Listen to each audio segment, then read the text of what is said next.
We have returned from closed session and there is nothing to report out. So that will take us to our regular meeting.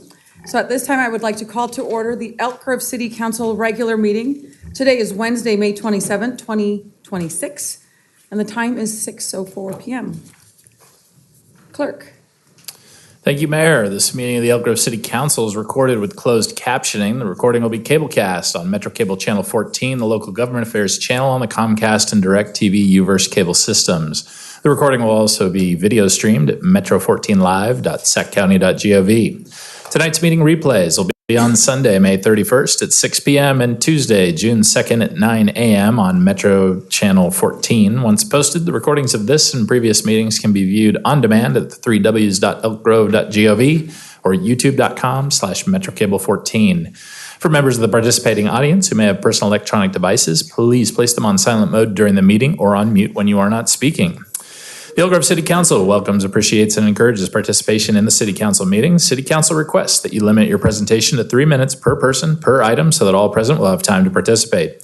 City Council reserves the right to reasonably limit the total time for public comment on any particular noticed agenda item as it may deem necessary. Pursuant to Resolution Number 2026-099, no individual speaker concerning public comment may address the City Council for more than 3 minutes per item.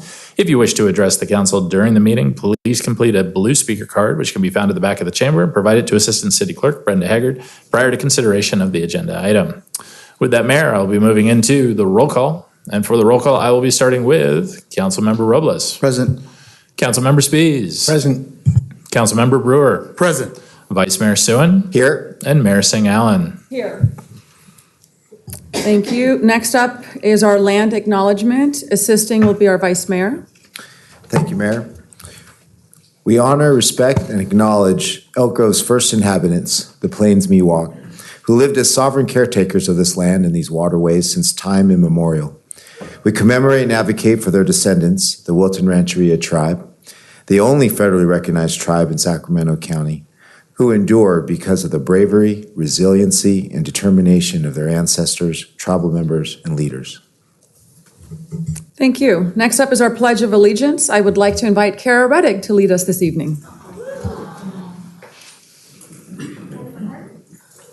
pledge allegiance to the flag of the United States of America and to the republic for which it stands, one nation, under God, indivisible, with liberty and justice for all. At this time, please join us for a brief moment of silence.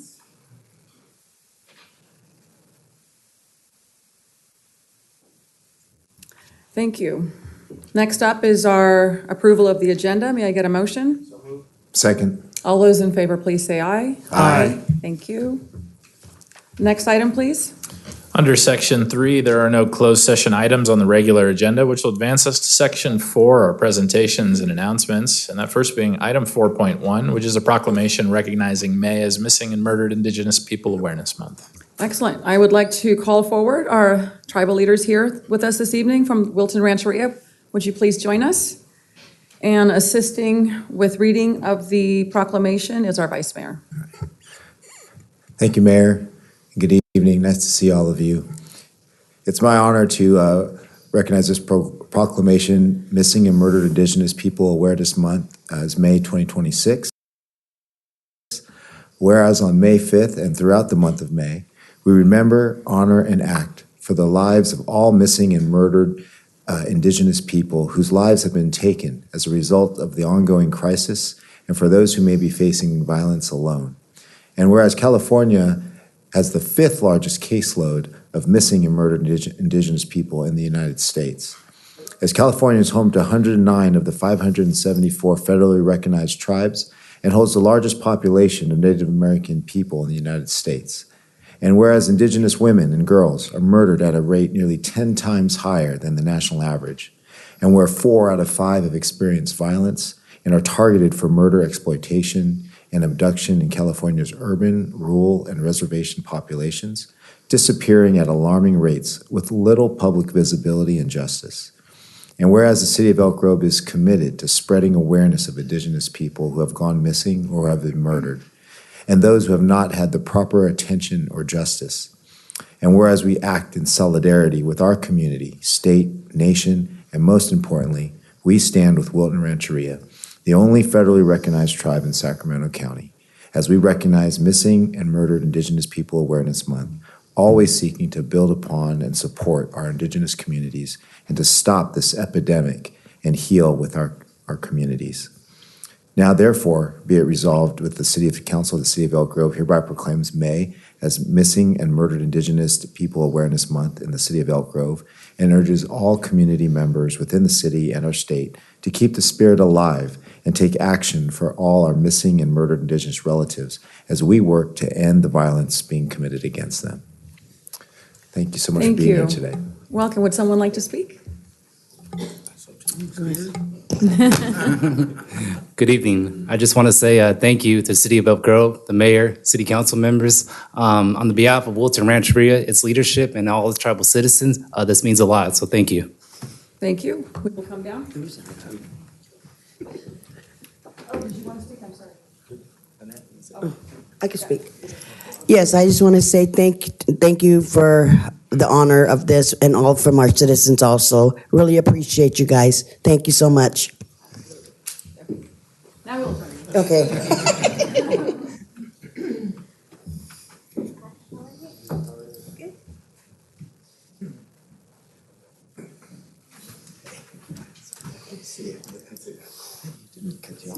No, it's okay. Nice to see you. Thank you. How are you? Good to see you. All right, I'll squeeze in over here. Good. How are you? Yeah.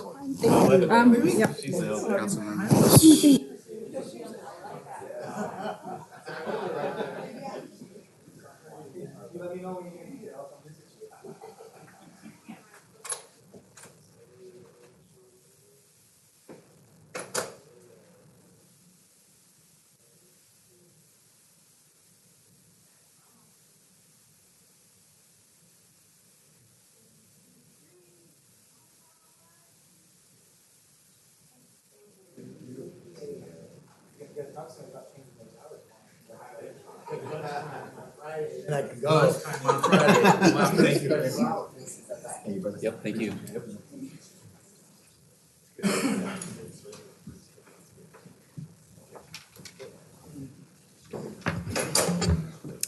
All right, we're on to our next item, 4.2, Arts and Creative Economy Commission Annual Update.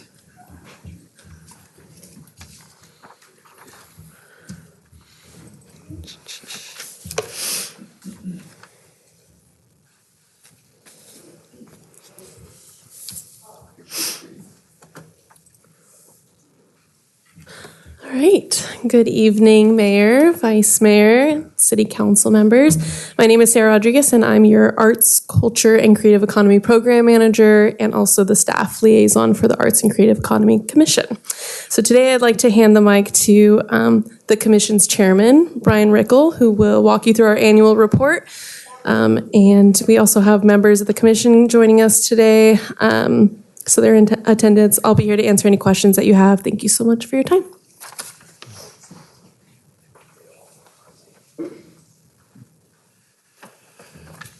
Hi, everybody. Good evening, Madam Mayor, Vice Mayor, and council members. I'm Brian Rickel, and I am the Arts and Creative Economies Chair. I'm thrilled to be here with you all this evening to offer our Arts and Creative Economies Commission annual report. We did have our members were going to be with us tonight, but I don't see any of them here yet. But they are Aaron Val, Julie Cooper, Sally Guthridge, Mike Manganon, Pablo Espinoza, and Mon Fan. Over the past year, the Arts, Culture, and Creative Economy Commission has undergone a significant transformation as we have worked hard to better align with the city's economic development goals, while still maintaining a strong commitment to community-centered arts and culture experiences and growth within the community. This year marked the successful establishment of a re-envisioned commission with an expanded focus on the creative economy and recognizing arts and culture not only as community assets, but as drivers of economic vitality, tourism, and civic identity. With the help of our city liaison, Sarah Rodriguez, we've invested in building a strong and professional public presence through the development of new branding material, including a logo, outreach materials, and event infrastructure, ensuring a consistent and recognizable identity across city events and programs. This new branding is exciting and has been noticeable at all the events we've supported. Please note that in this photograph here that one of our commissioners, Julie Cooper, had to be absent from that first photo, but along with the rest of our commissioners, plays a valuable role in our work. Now that arts, culture, and entertainment has joined economic development as a priority for Measure E funding, a major milestone for both the committee and the city was advancing the arts, culture, and creative economy strategy. This included launching a formal RFP process and selecting the cultural planning group to guide Elk Grove's planning efforts. The strategy will provide a long-term roadmap for integrating arts and culture into the city's economic development, placemaking, and community engagement priorities.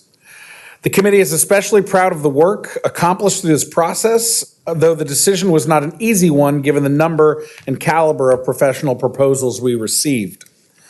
The commission also expanded its role in public art through the implementation of both RFQ and RFP processes to select partners from the city's inaugural mural festival. After a thorough review process, we were proud to select Talking Walls as our partners for Paint the Grove, helping bring high-caliber public art and community activation to Elk Grove. From June 1st through 6th, 8 talented muralists will transform 7 walls along historic Main Street into an outdoor gallery. More on how you can take part in this citywide celebration in just a moment.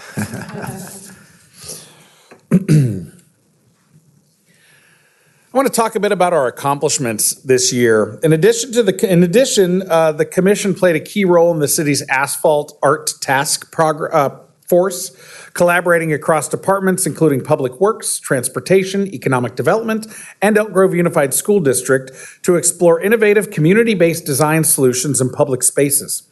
The resulting crosswalk art will encourage drivers to be more aware about driving in a school zone and use the art of one of our incredible young artists to bring this idea to fruition. As a parent who lives across the street from Mark Arfel Elementary School, I can tell you this is very needed and very helpful. Celebrating the work of young artists in this community is something that our commission places a very high value on. Community engagement remains central to the commission's work. The 25th anniversary photo competition generated strong participation with 168 submissions from local photographers. A commission subcommittee curated 20 finalists, which were exhibited at the Fine Arts Center and later featured at the city's Illumination Festival. The competition drew over 600 public votes and culminated in a well-attended reception of approximately 60 community members with strong interest in making this an ongoing program. The commission also supported the city's arts ecosystem through recommendations for nonprofit event grant funding and by actively engaging with local arts organizations through presentations, public comment, and event participation. Commissioners represented the city at numerous community events, including Sunday Fun Day, the Volunteer Reception, the Elk Grove Unified School District Art Showcase, and gallery programming at the Annie Peony Gallery and Fine Arts Center. This year's signature initiative that we are very proud of is Paint the Grove, a week-long activation that will transform historic Main Street into a dynamic public art corridor. This festival reflects the Commission's commitment to placemaking, tourism, and artist engagement while positioning Elk Grove as a regional destination for arts and culture. On June 1st, we will be hosting a VIP artist and sponsor event to welcome our artists to town, thank our sponsors, and kick off the festival. June 3rd will be our Street Art 101 learning session for 30 high school and middle school students, where they will get to take a workshop on how murals are created. The Annie Peony Gallery is hosting a separate event for children in the community to paint a community mural on their fence along with other community events. Finally, we are looking forward to activating this entire space with 2 culminating events on June 6th. In the morning from 9 to 10:30 a.m., we will host a walking mural tour starting at Old Town Plaza. Community members can join and learn about the artists and their work. Then later that day from 4 to 8 p.m., we will also be offering a local artist battle in Old Town Plaza. If you've never seen an artist battle, it's amazing. We've got live painting artists. They get a certain amount of time to paint, and then those will be judged, and somebody will win that event. So please join us while local artists paint these large canvases live in an exciting competition. We'll have food trucks, local artists, and local arts organizations tabling, a DJ, and it stands to be a really fantastic time. Please bring your friends and contribute to the public voting opportunity. These next two slides contain some past samples of work from the artists who have been selected to paint walls. These are not what they will be painting. These are simply reflective of the work that they do. Between the next two slides, you'll see work from artists such as Bubblegum, Francesca Gomez, Mr. Toledo, Cameron Moberg, who is also one of the owners of Talking Walls, ER, Ricky Watts, Alex Bacon, and Naomi Haverland.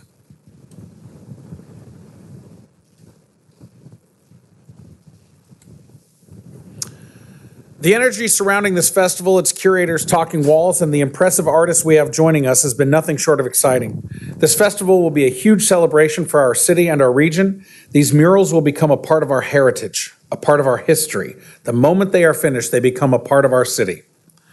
I think it's safe to say that we are very excited to bring this festival, its artwork, and the elevation of our Main Street space to fruition, and a huge shout out needs to go to Sarah Rodriguez for her coordination, patience, and professionalism in connecting the dots between multiple points of our community to create something we should all be incredibly proud of.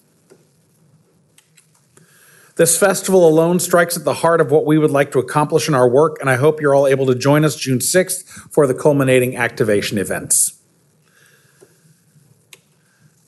I'd like to take a moment to talk about some ongoing projects that we've got coming in the near future, but first I think it's really important to give a huge thanks to the previous Arts Commission in this city.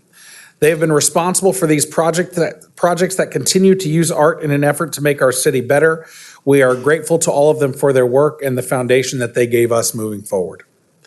First, Radiant Eddie. This is a stunning new sculpture by renowned artist Erin T. Stephen, honoring Harriet Eddy, who was Elk Grove's first ever female high school principal.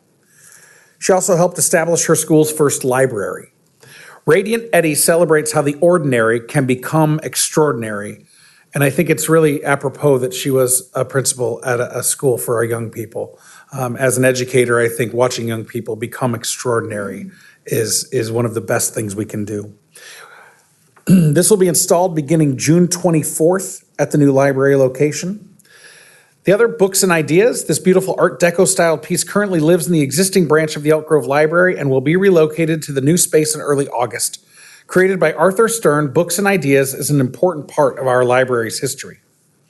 And finally, Hello Goodbye is a beautiful sculpture by Stephen Fairfield and was installed in the Old Town Plaza in October of 2025. Currently contracted to undergo some improvements, this piece reflects Elk Grove's history in the mid-1800s when people of diverse backgrounds traveled to and from the area by railroad. It symbolizes the universal moments of greeting and parting with loved ones, evoking memories of shared stories, emotions, relationships, and significant life events. Looking ahead, the Commission invites the community and City Council to continue engaging in this work. Opportunities include contributing to the arts, culture, and creative economy strategy, attending Paint the Grove events, and supporting the continued growth of Elk Grove's creative sector. A quick note on the arts, culture, and creative economy strategy that I'd like to mention publicly for everybody. There will in the coming months be an opportunity for us as a community to be able to offer our thoughts and ideas via public listening sessions and surveys. It is imperative that the whole of our diverse community shows up for these important conversations. We have the opportunity to shape our city and its artistic presence as a group. The arts are something that touch all cultures, ages, races, and communities. Your thoughts will help shape who we are as a city and a community, and I truly hope that everyone is willing to have their voice heard in this process. The arts as an economic driver for things like tourism and placemaking for ourselves is a huge part of this work, and it should involve as many voices as possible, and we hope to hear from all of you. And as I mentioned the other night during the Planning Commission meeting, I moved from a city that is currently wiping out its entire arts and culture budget in San Diego, and I'm very proud of the fact that we are leaning into our arts and culture and the creative economy that it can create. So I'm very grateful for all of you for that. Finally, The progress made this year reflects a clear direction for this commission, a more integrated, visible, and impactful role for arts and culture in shaping Elk Grove's identity and economic future. The commission looks forward to building on this momentum in the year ahead. And if you have any questions or would like to discuss anything, I'm right here. Thank you. Thank you. What an excellent presentation. Thank you.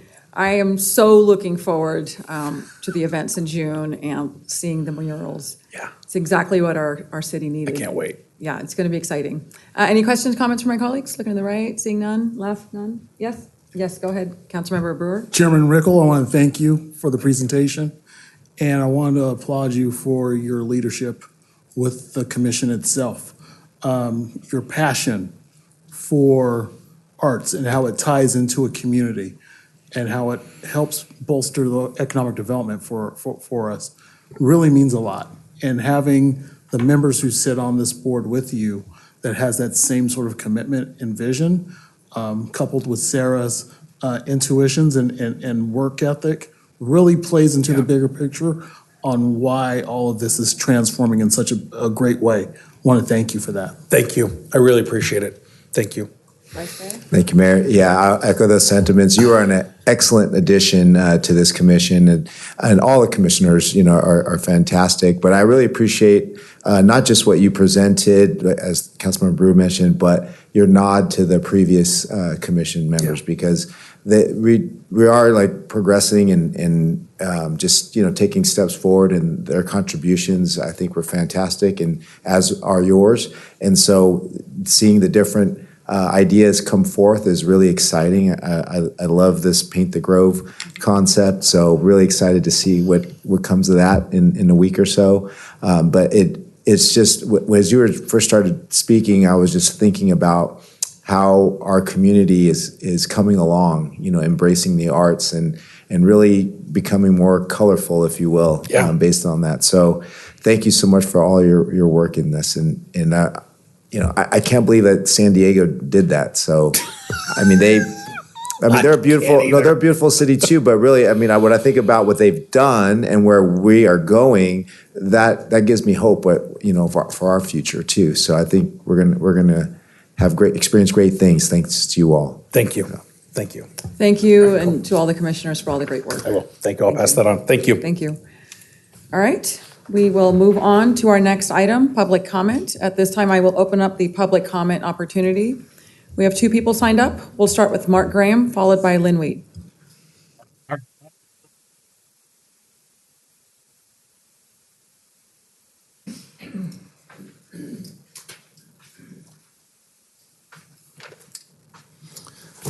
Good evening again, Mayor and Council and staff. Mark Graham, your telecommunications policy expert and advocate. I appreciate what the city did opposing H.R. 2289, the American Broadband Deployment Act of 2025.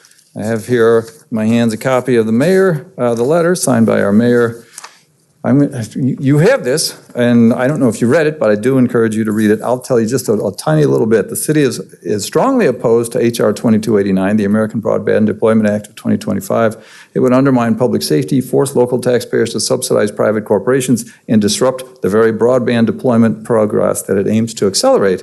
The predominant cause of broadband permitting delays is not local government. It is the federal permitting process. This Congress has already recognized that problem. The House passed bipartisan legislation to expedite and improve permitting by federal agencies and on federal lands, which will do far more to accelerate BEAD-funded projects. BEAD is broadband, anyway, it's some program we have, than imposing rigid mandates on local governments, which is what H.R. 2289 wanted to do. All right, now, that's good. As I let you know, I think it was Monday and back in March, the FCC, the Federal Communications Commission, they're a captured agency, and they are supposed to be working for the people, executing the will of Congress, and instead they just open their ears and hands and minds and pocketbooks, and they ask telecom what they want. And so they have a docket, proposed rules right now, and I'm asking the city to oppose these proposed rules. The docket number is 25-276. And without getting into it in too much detail, it's another way think of it as a backdoor. You could think of it as a loophole. It's not a loophole. It's another means of federal policy making for them to accomplish the same thing that they have been trying to accomplish through H.R. 2289, which the city has now opposed. And so I'm asking the city to take a look, and for all the same reasons we oppose 2289, oppose this thing. This is briefly from Children's Health Defense. And the other thing is Children's Health Defense put together, no, is it? National Call for Safe Technology. Not the same thing. But anyway, here's what the proposed rules mean for your community. They would silence your community's voice. What the FCC calls streamlining is really shutting you out. Public hearings would disappear, conditional and special use permits would vanish, and elected officials would be powerless. We don't want that. Automatic tower approvals after 150 days. We don't want that. No independent review. The FCC wants to bar localities from hiring their own experts to test radiation safety. Lose existing protections. Our telecommunications law that the city worked on for 19 months back in 2018 and 2019, that's at risk. It would be in jeopardy from this law, and it threatens property rights and local budgets. Anyway, I will give this to your clerk. You have lots of information. Please follow up. Thank you, sir. Next up is Lynn Weed.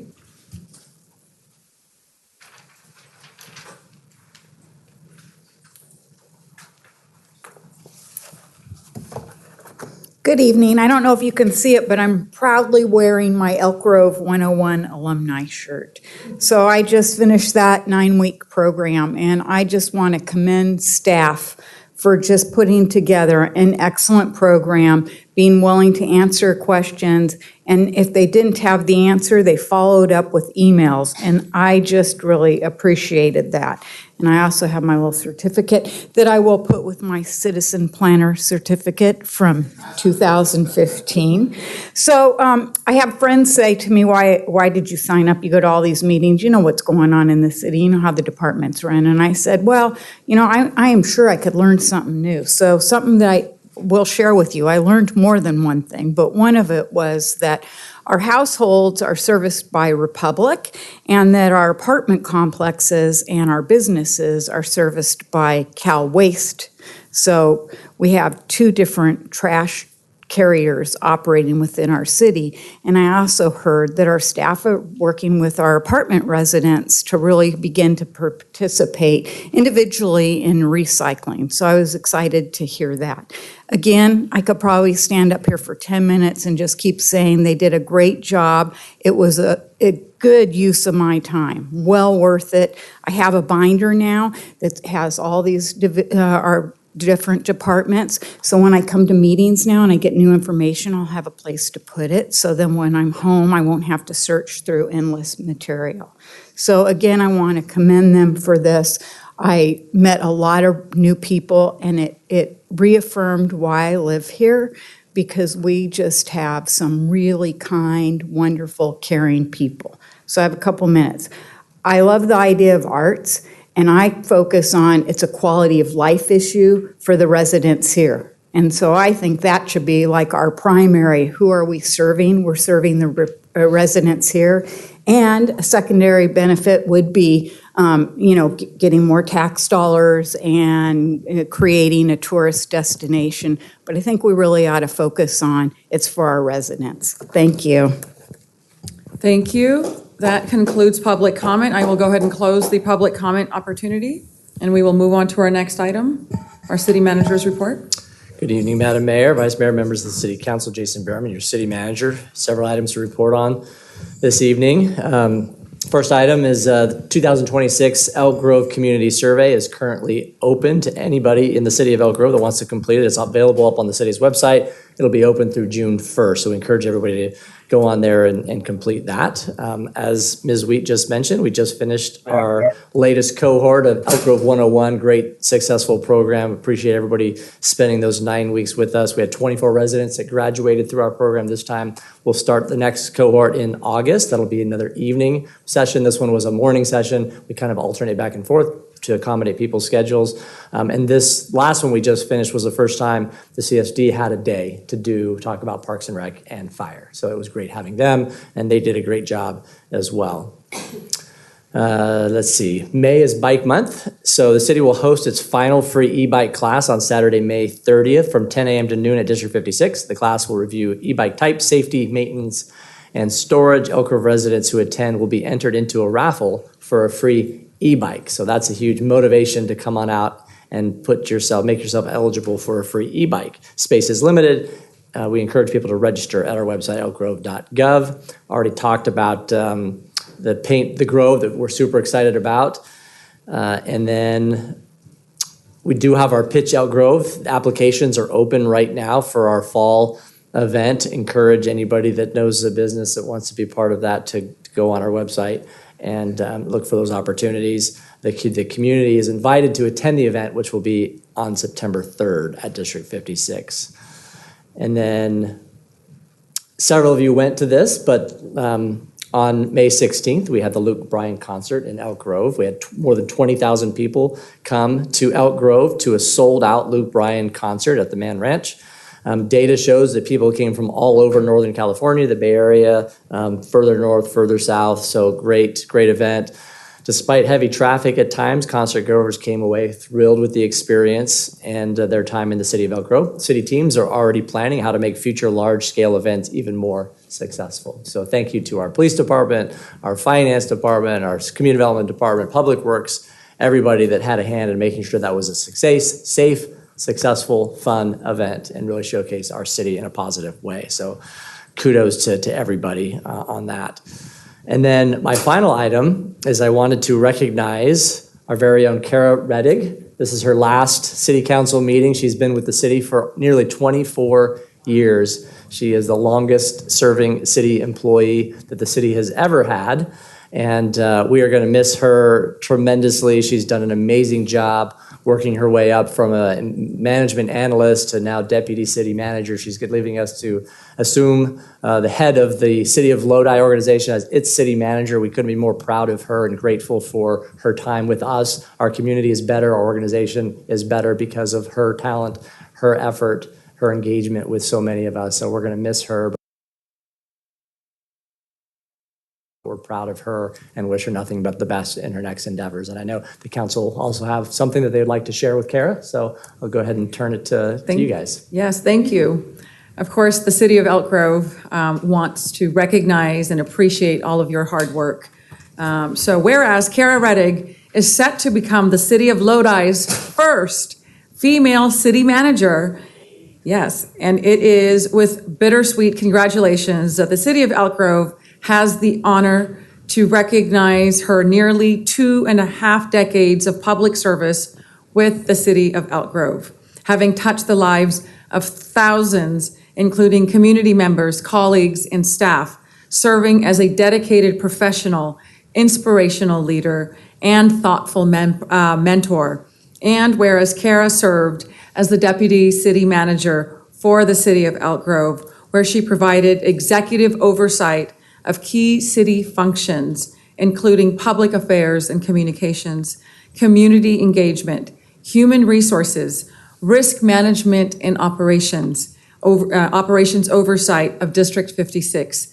And whereas Kara was instrumental in leading the implementation of Measure E, a voter-approved 1% sales tax passed in 2022 that generates $34 million of ongoing revenue for city services. She also secured more than $18 million in state and federal funding to support capital improvements, enhance public safety, expand library services, and funding homelessness initiatives.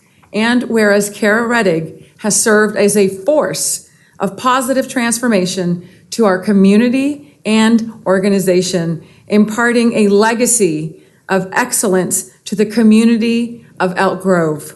Now therefore be it resolved that the City Council of the City of Elk Grove hereby recognizes and celebrates Kara Reddig for her decades of dedicated service to the City of Elk Grove, commending her service and wishing her the best in all her future endeavors. Signed this day, May 2026. A round of applause.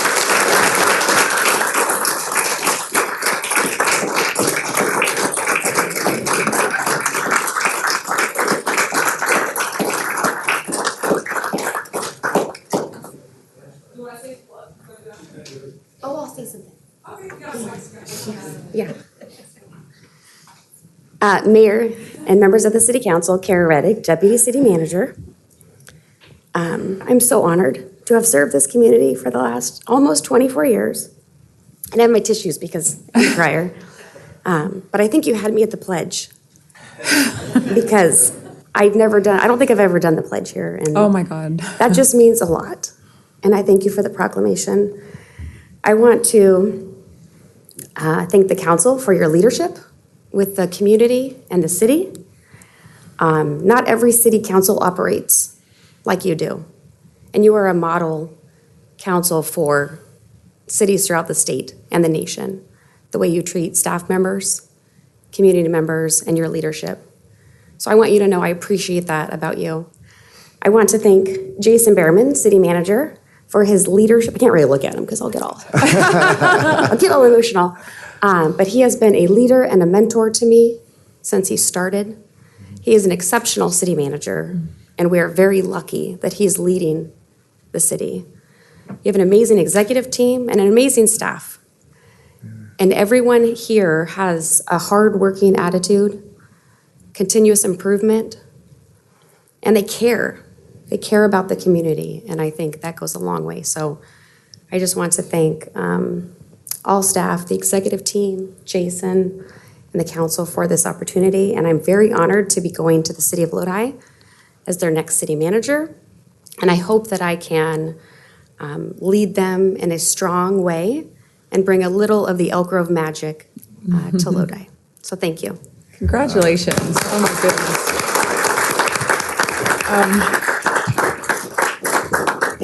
It has been a joy, an honor, a privilege to work with you. You have led with compassion, professionalism, true dedication. When you think of public servant, you think of Kara Reddick. We are so proud of all that you have done. It is a bittersweet moment because we're sad to see you go.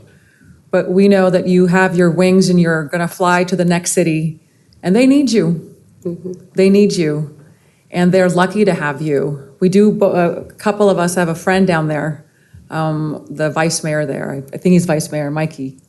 So I know that you're going to a community that will welcome you with open arms and value all that you bring, that steady hand that is so needed in the city of Lodi. So we want to wish you, obviously, the best of luck. Could not be more proud of what you have accomplished here. Just truly an honor. Thank you. Thank you. We'll go on to our other colleagues. We'll start with our vice mayor, and then we'll go to Councilmember Brewer. Okay, thank you, Mayor. Well, Kara, I am so happy for you, as the mayor mentioned. But hey, you are synonymous with Elk Grove. I mean, 24 years. We've only been incorporated for 26. So yes, I mean, and up here we talk about sometimes, previous council this, previous council that. You've been here for all of it. Mm-hmm. So a lot of the success, right, is you had a hand in it. And so I can't be more happy for you. It's been a pleasure, working with you for the past 12 years and just seeing your continued growth as a leader, but also your calm demeanor, your pleasantness. Ever since I came on board, you were always that way, always welcoming, and very, very able to navigate the controversies. A skill set so much needed in your new role and your current role, and so you do that so well. We are going to miss you, as the mayor mentioned, but we also are so happy for you. We know Lodi's in good hands, and you can certainly know that you made such a huge difference here. I mean, I know you're not going far. You live here, so you can still enjoy this area and be here to criticize us when we do wrong. So, but just congratulations, and thank you so much for your service throughout all these years. Congratulations, Kara. Councilmember Brewer? And I'm just totally grateful to be in your presence and to be able to work with you these past 4 years and to see you from afar do your service to the city of Elk Grove is truly commendable. Servant leadership is something that is more of an art form, and to see you in action really shows that you are more than ready for the next level. You are more than ready to become a Lodi city manager. And you're going to do great there because you have a lot of intangibles that check off so many boxes of what is required and what is needed and what is also extended from a true servant leader, Kara. You lead with faith, you lead with heart, and you do it with a great degree of humility that truly makes people want to work with you and work for you and run through walls for you. And being able to work with you during the Measure E campaign was a sheer delight because I saw your ability to not only rally the forces, but to keep the charge moving and to do it with such joy has been a miracle. And so, like I said, everyone is sad that you are leaving, but we're very, very happy for you. It's tears of joy because we just know that you're going to do great things over there. And for Mikey Singh-Hoti, he's going to have to pay us a fee. Yes. Because he's taken very talented, very awesome people that have done work for the city of Elk Grove and helping transform Lodi into the city that they are becoming as well. Mm-hmm. So thank you so much. Congratulations. And we will see you down the road because a lot of our city managers in the region live in Elk Grove for a very good reason. And we definitely take stock in that and take pride in that. But thank you and congratulations. Thank you. Councilmember Spies. Wow, Kara, wow. I mean, 24 years, that's incredible. You've seen the good, the bad, the ugly. You know where the bodies are buried. I mean, my gosh, the corporate knowledge that's walking out the door. I mean, after we like the vice mayor said, 26 years as a city, and you've been with us for 24 years. I mean, just the growth of the city, right? The growth, and of course, your growth, right? Didn't know you way back when, but I'm sure when you look back and you think, my gosh, the things I've learned, or the things you've learned, I should say. Lodi's, I mean, it's egotistical to say that Lodi that Lodi's getting a great thing, right? I mean, because they're taking a piece of our knowledge, right? And it's great knowledge, right? Like I said, you've been there through it all. You've been a piece of it along all the way, and it's a great accomplishment to take. And so, congratulations to Lodi. Congratulations to you. I'm sad for us. I'll be straight up and honest about it. I'm going to miss you. Yeah, thank you. You done good. You make us proud. So thank you. Councilmember Robles. Thank you, Madam Mayor. I think it was in 2018 when Elk Grove and the Chamber would host governmental affairs meetings at the Chamber offices. And I used to work for AMI back then.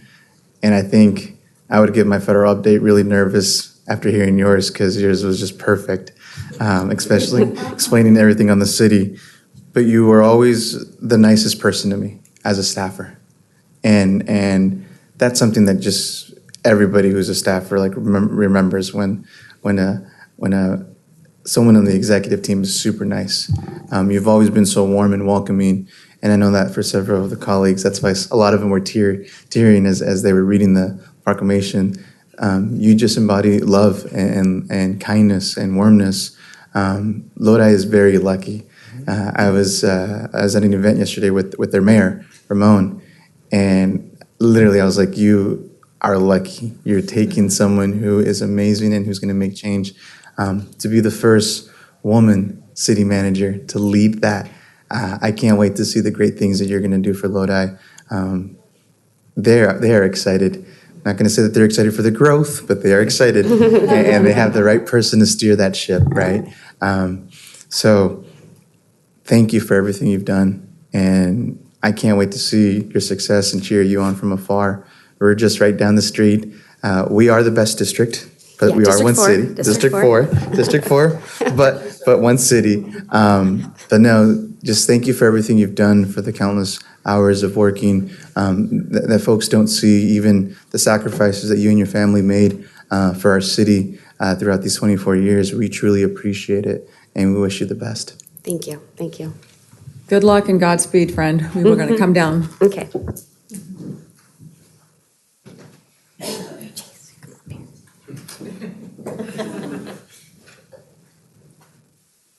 The staff around is just. Wish you the best. Not really, I was 25. Really?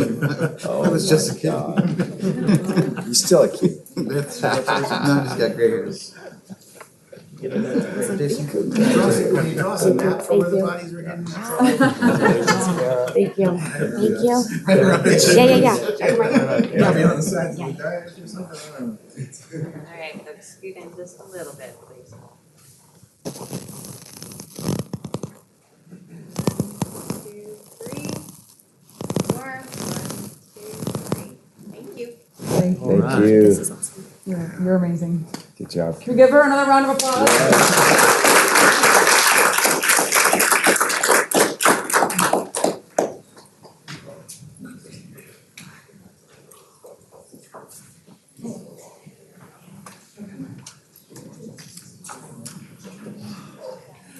Hey, where are we? All right, next up is our consent calendar items. At this time, I will open up public comment. I do not have anyone signed up for consent. I'll close public comment and look for a motion to approve consent. So moved. Second. All those in favor, please say aye. Aye. Thank you. All right, next item, please.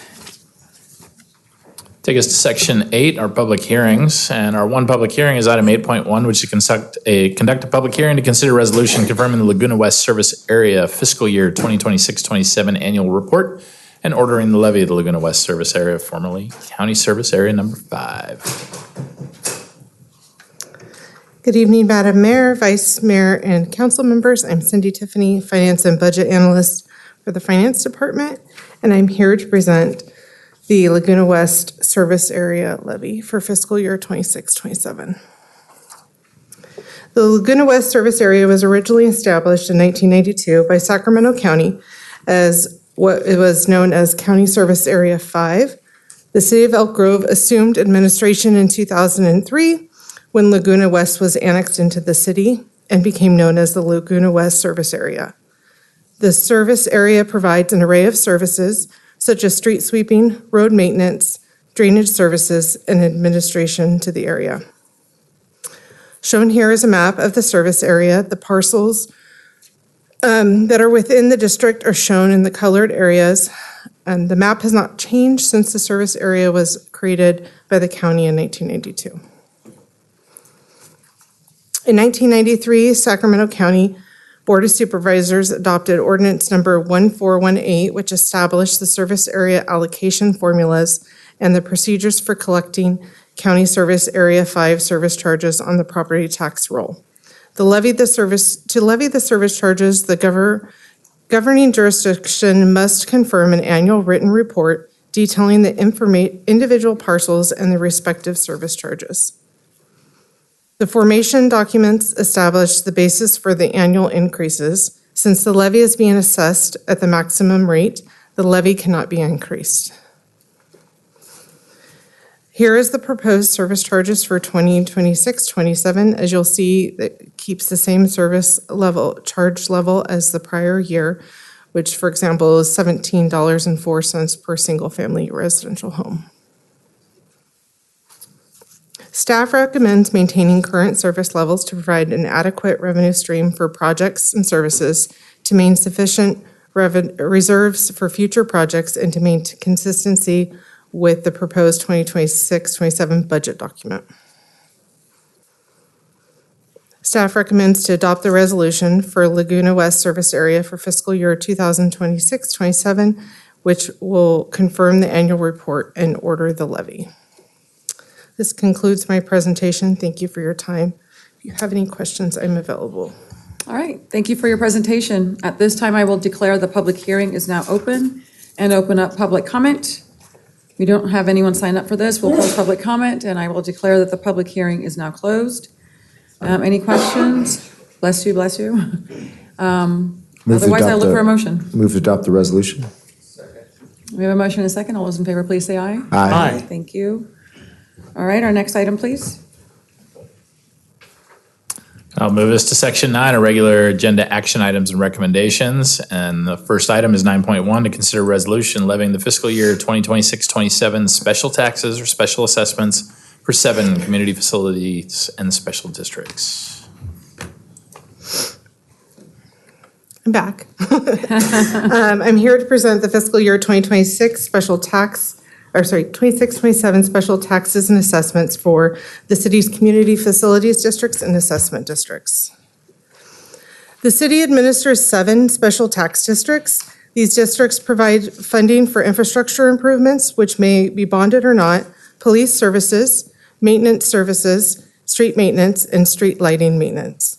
The funding is planned to match the service needs of each district to maintain the alignment and to include future projects. The rates are gradually increased annually. There are 5 community facilities districts, also known as CFDs, within the city.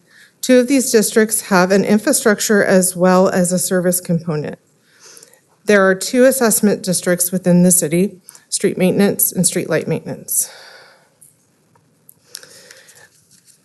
Our bonded districts, there are 3 community facilities districts with infrastructure component located in what is known as the East Franklin, the Poppy Ridge area, and the Laguna Ridge area.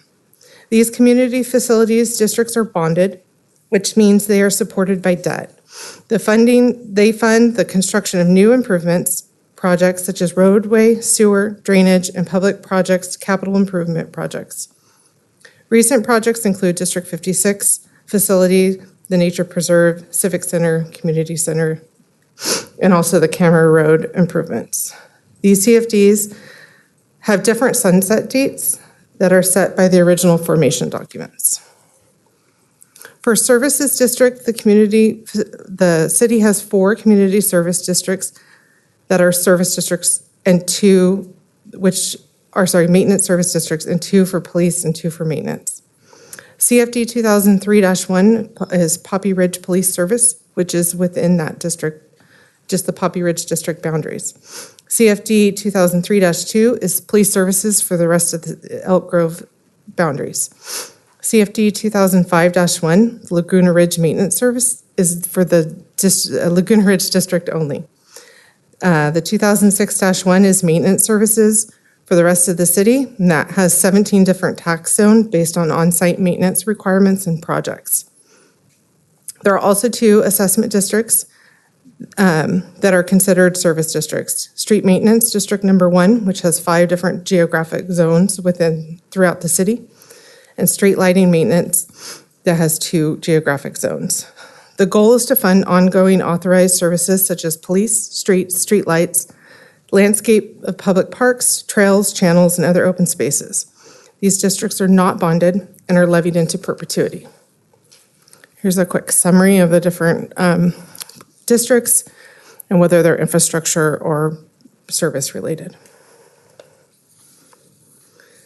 This table shows all the districts and the basis for increase along with the percent increase for this proposed year. And it will just show for single-family homes. East Franklin and Poppy Ridge facilities and Street Light Maintenance District Number 1, Zone 1, do not have any increases per their formation documents. Poppy Ridge services and CFD police services are increased by the lesser of the CPI or 5%. The CPI for April was 3.8. Laguna Ridge facilities is increased by a flat rate of 2%. Laguna Ridge maintenance services is increased by the CPI. 2006-1 is increased by the CPI or 2%. Zone 1 of street maintenance, Zone 1 of street light maintenance is increased by the construction cost index, and so 2 through 5 are also by the construction cost index. CFD 2005-1 Laguna Ridge Maintenance Services last year, or actually this current year, was levied at 90% of the maximum rate. And the staff is recommending to increase the levy to the 95% of the maximum rate for fiscal year 26 to 27. The city has added new facilities, new parks, most notably District 56 and Nature Preserve, which we're still building up our reserves. As the city continues to add facilities and more parks, the maintenance costs will also increase. Staff recommends maintaining current service levels to provide an adequate revenue stream for projects and services, to maintain sufficient reserves for future projects, and to maintain stable assessment levels for residents. Staff is recommending to adopt a resolution to continue the special tax assessments for 7 special districts for fiscal year 2026-27. Yeah. All right. Any questions, let me know. All right, thank you for your presentation. At this time, I will open up public comment. Nobody signed up to speak on this. I'll close public comment. Any questions? Otherwise, I'll look for a motion. Move to adopt the resolution. All those in favor, please say aye. Aye. Thank you. Next item, please. Take us on to item 9.2, which is receive a presentation on the 2026 Corporation Yard Master Plan Update.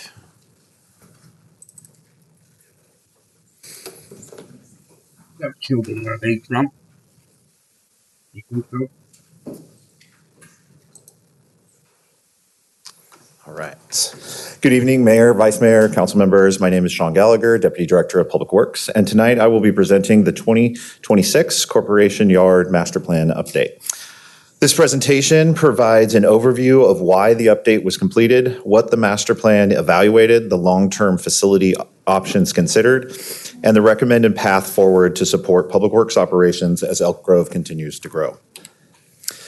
The original Corp-Yard Master Plan was completed in 2008 and identified future operational growth and facility expansion needs. That plan included several major recommendations. Since then, the city has made meaningful progress on certain items that were identified. Additionally, transit, which originally was under the city, was annexed back to SAC-RT, but continues to operate under a lease agreement through 2029. And I will note that they have requested to extend through 2034. One of the items that was not resolved during this time was Public Works expansion to support long-term operational needs. As I mentioned, the original master plan identified need for future expansion. In 2013, the city built the Special Waste Collection Center, and in 2019, the animal shelter was built on Union Parkway. And now, in 2026, this updated master plan is focusing on planning for the next 20 years and beyond. We have taken meaningful steps since 2008, but the need for public works operational expansion remains. In 2008, the original assumptions reflected a smaller organization with smaller operational footprint, heavier reliance on contracted services, limited in-house maintenance capabilities, and minimal fleet and facility operations, and a more reactive operational approach. It is important to note that the original 2008 master plan also projected significant larger in-house staffing levels by 2020 than the city currently has within public works operations. That projected staffing growth did not fully occur because the city intentionally continued to utilize a hybrid operational model. Rather than fully internalizing operations, the city strategically is maintaining a balance between city staff and contractors. Today, Public Works still operates under that hybrid model, and however, even continuing, the operational complexity and service demands continue to grow beyond the capacity of the existing facility. The city now maintains a much larger and aging infrastructure network and has added or moved operational functions located other places, including recycling and waste, capital maintenance, landscaping, facilities, and fleet-related support functions to the corporation yard. So while staff levels may be lower than 2008 plan originally projected, the operational complexity, coordination needs, fleet requirements, storage demands, and overall service responsibilities have grown substantially. The existing Iron Rock site is physically constrained and fully utilized. The site is fragmented across multiple operational users and includes shared operations with limited flexibility. The SAC-RT lease also limits available space and impacts long-term planning of the site.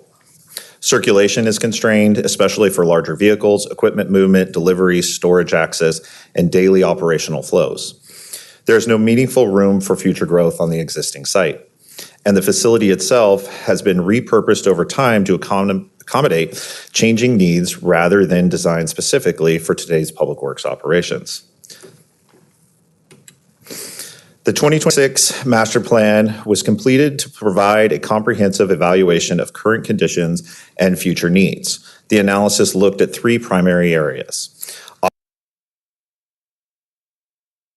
operational needs, facility needs, and site and infrastructure needs. The master plan established updated space and operational requirements, evaluated existing site limitations, identified current and future deficiencies, assessed long-term operational sustainability, and developed a phased facility recommendations. This is important because the master plan is not just looking at what we need today, it is evaluating whether the city has a sustainable operational platform for the future. The corporation yard needs to be designed to accommodate the needs of today and the future. Public works operations do not just support one facility or a neighborhood, they support the entire city network. As Elk Grove continues to grow and as future expansion is shown on here, the city will need operational capacity to maintain streets, drainage, traffic systems, landscaping facilities, and many other public infrastructure. The intent is to plan for today, but design and build something that will support us long into the future. The master plan evaluated two long-term facility paths. Option A is to remain at the existing Iron Rock facility and reinvest in that site. That approach would involve renovation and expansion within the existing footprint, but it has limited ability to add space, and it would also continue many of the current operational constraints and limit future growth as the city expands. Option B is to develop the disposal lane site adjacent to the city waste collection center, which the city owns. The option provides a purpose-built site that is expandable, supports the city's projected growth, consolidates and improves operations, and enables long-term operational efficiency. This option also supports operations beyond just 2050. When the options are compared, option A, renovating the existing site, would be delayed by the SAC-RT lease and would likely require temporary relocation, rental space during construction. Existing operational constraints would also remain during the transition, and expansion potential would still be limited in the future. Option B, developing a new site, allows planning and design to begin immediately.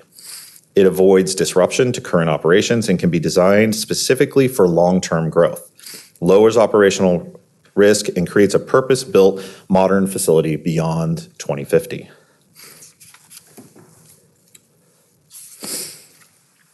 The estimated investment for reinvesting at the existing is approximately $64 million. The estimated investment for a new consolidated yard is approximately $65.5 million. So the cost difference is relatively small, but the operational outcome is significantly different.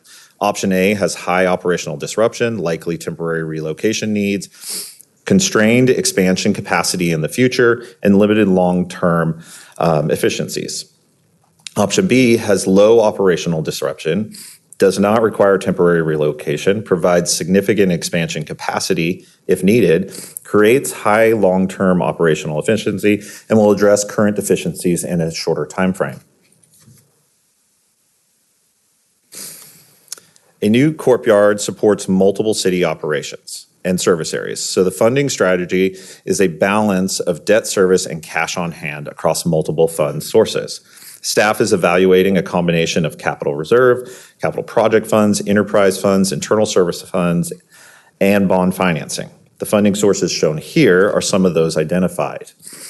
At this stage, staff is not recommending a specific allocation from any one fund. The purpose is to identify the range of potential funding sources that may support the project as the city moves into design and refines cost estimates. The proposed Elk Grove Corporation investment is generally aligned with comparable regional public works and operational center investments. The examples include Roseville, Folsom, Vacaville, and Santa Rosa. These communities have made or are making significant investments in operation centers and public works facilities to support current services.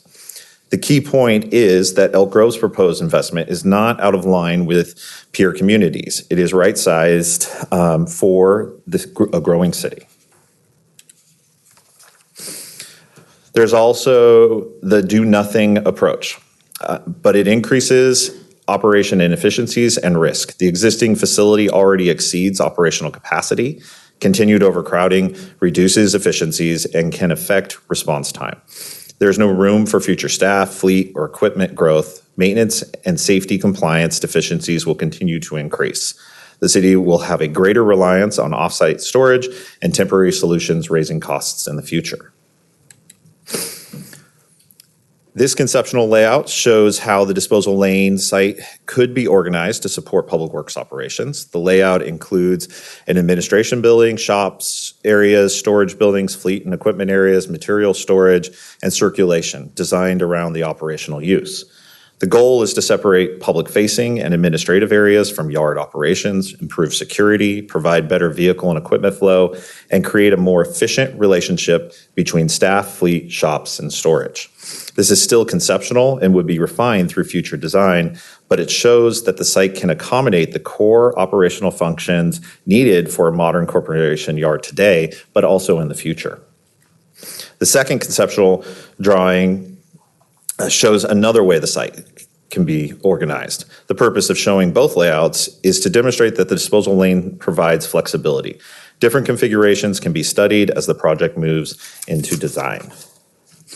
The final design would refine circulation, build placement, security, stormwater fleet movement, storage, employee parking, operational access, and future expansion areas.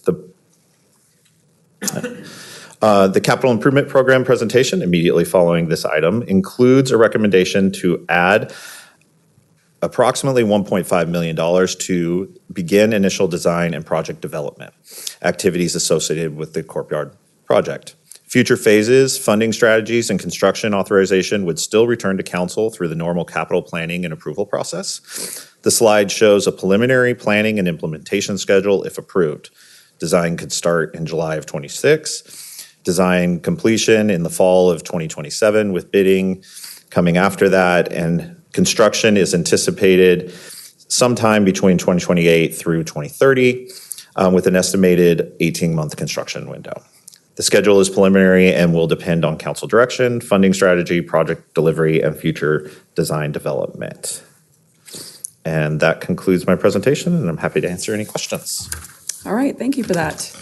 At this time, I will open up public comment. We do not have any public comment speakers. I will close public comment and open it up for questions, comments. I'll start to the right this time. Councilmember Spies. I do have some questions, Sean, real quick. In the event that we were to go with option B, what happens to the existing site? I don't know if you had that answered, and maybe I was phasing out, but what happens to the existing courtyard? At this time, we haven't really decided what would happen. We would evaluate the existing site for expanded other operations for other departments, look at just potential other uses of it, maybe selling it. But at this time, we haven't identified anything for that site. Okay, so currently, like the, what is it called? Evidence lockers, right? Evidence from police, that is currently stored in the courtyard as well, right? Where is it stored? Is it here? No. Okay, all right, I didn't see that in the B option, so I wanted to, thank you, appreciate it. I'm good, thanks. Okay. Councilmember Robles. Thank you for the presentation. No questions at this time. Councilmember Brewer. No, thank you for the presentation, Mr. Gallagher. By looking at both of these options, option B, does that give Public Works more breathing room to operate? Because when you look at the current facility, even though you're housed with other operations, it feels like you have more breathing room, but because Public Works is ramping up, is building up, does this give you more breathing room to operate? Yeah, so it does give us more breathing room. Right now, we are already using about 3.5 acres of the disposal site for operations. So we have already grown out of the size of the current courtyard. Okay. No, that was the only question I had, because looking at how everything is tied together makes sense. And the modernization for Public Works as it continues to become more of an in-house function as opposed to the hybrid model that we currently have. This totally makes sense. Thank you. Vice Mayor?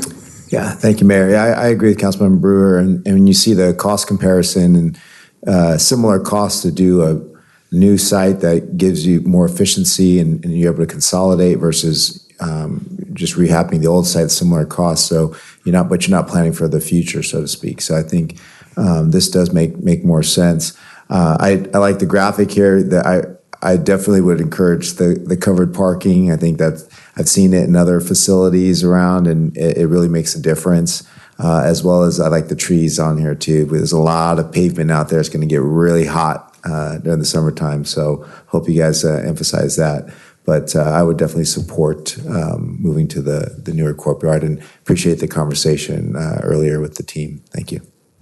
Thank you. Great presentation. I concur with my colleagues. Option B makes the most sense. It allows us to expand as needed. So thank you. Do you need anything else from us? No. You're good? All right, thank you. With that, we will move on to our next item. And it's item 9.3, which is to receive an overview report of the proposed 2026-2031 capital improvement program.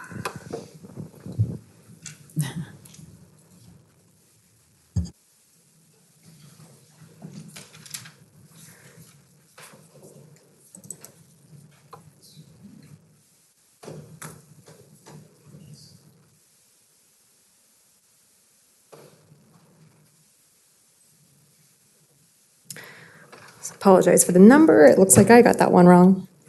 So good evening, Council. My name is Christina Castro. I'm the Capital Programs Manager with the Public Works Department. Excited to present the 2026-2031 Capital Improvement Program. Let's see. This evening's presentation provides a high-level overview of the 5-year program, highlights the City Council project priorities, and identifies new projects proposed for inclusion in the upcoming CIP cycle.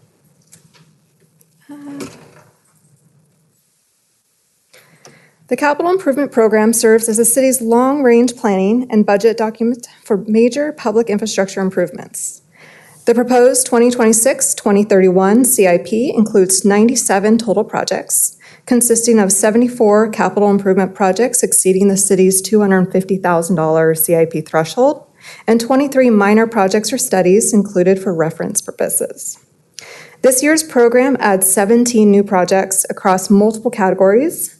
While 7 projects were completed this fiscal year, and staff anticipates completing an additional 12 projects in fiscal year 26-27. The first year of the CIP becomes the city's capital budget and is incorporated into the annual budget for council consideration.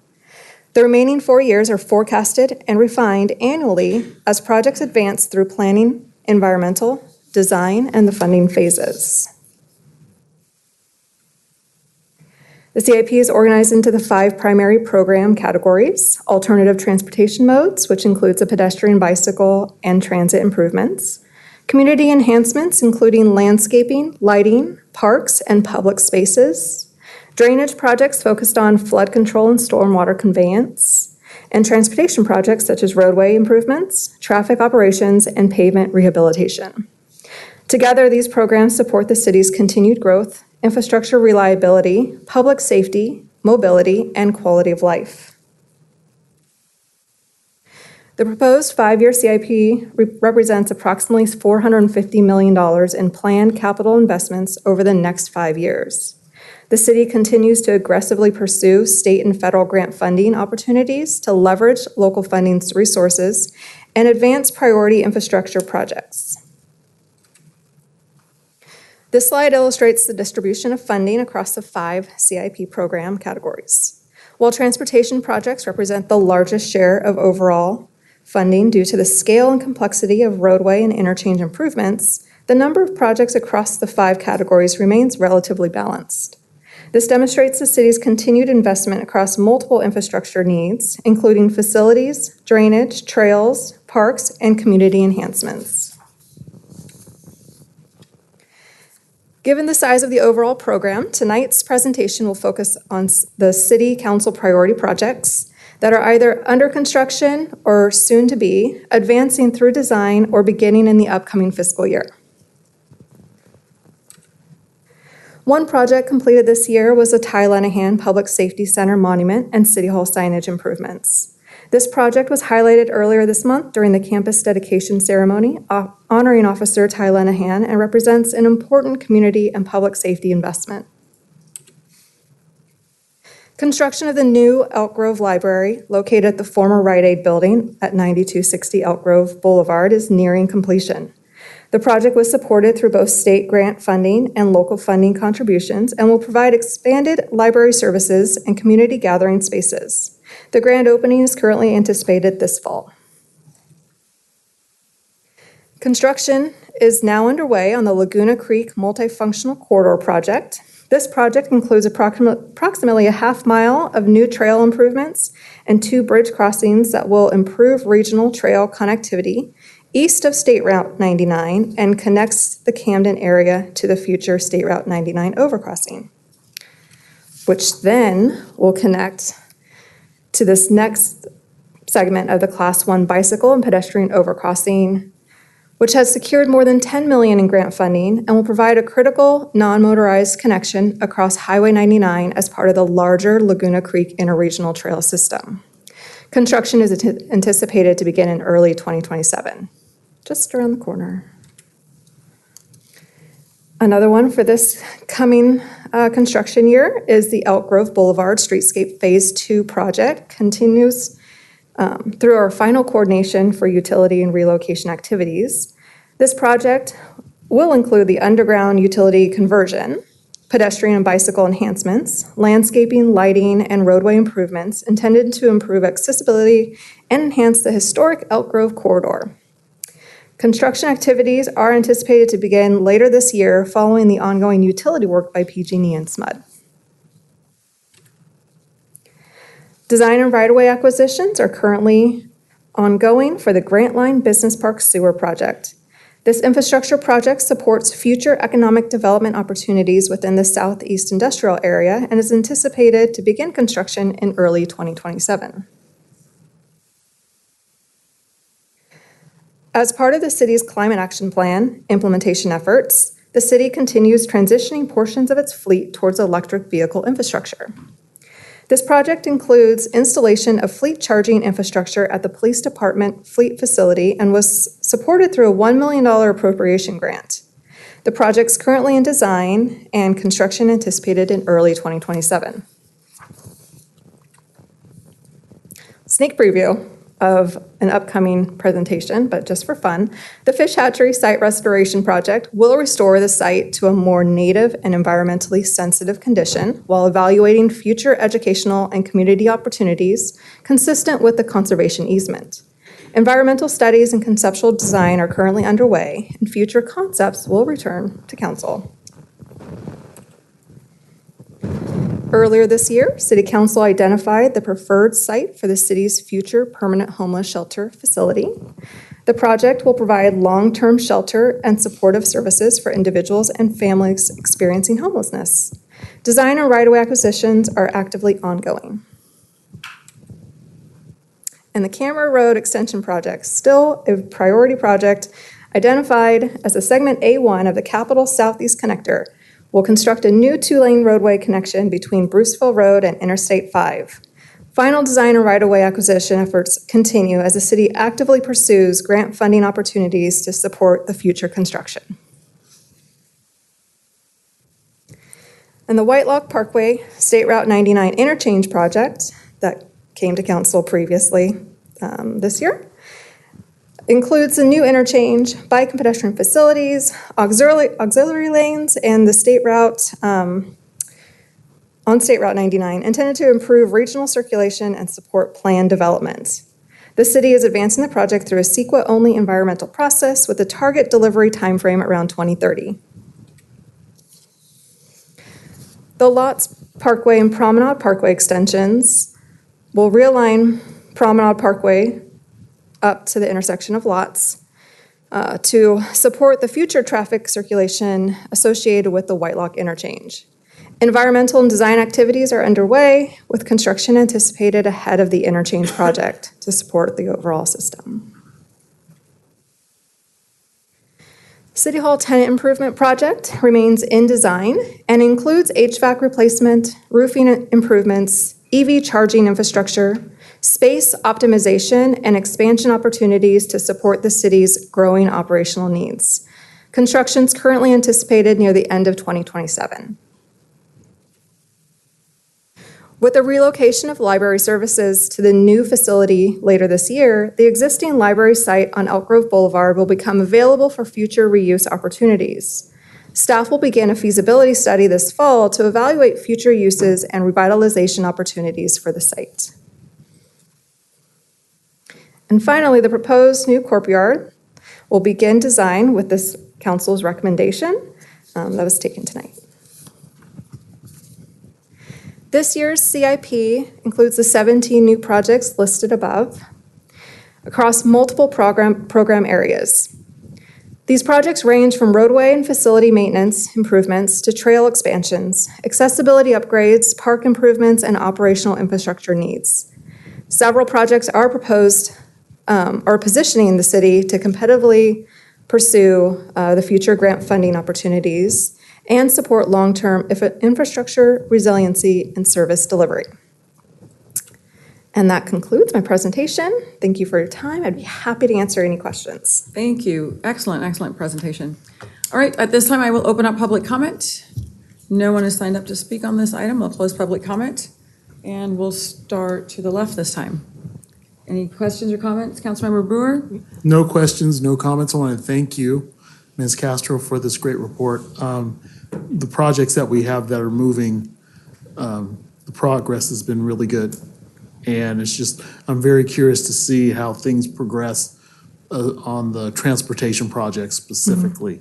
Because as we're starting to really consider, as the city's starting to grow, having those main veins of traffic and are going to be very important, especially the Whitelock interchange and how Lots plays a bigger role in connecting with Promenade Parkway, along with Camera Road and that extension. Those are going to be very vital for us. But yeah, no, this is a really good update. Thank you.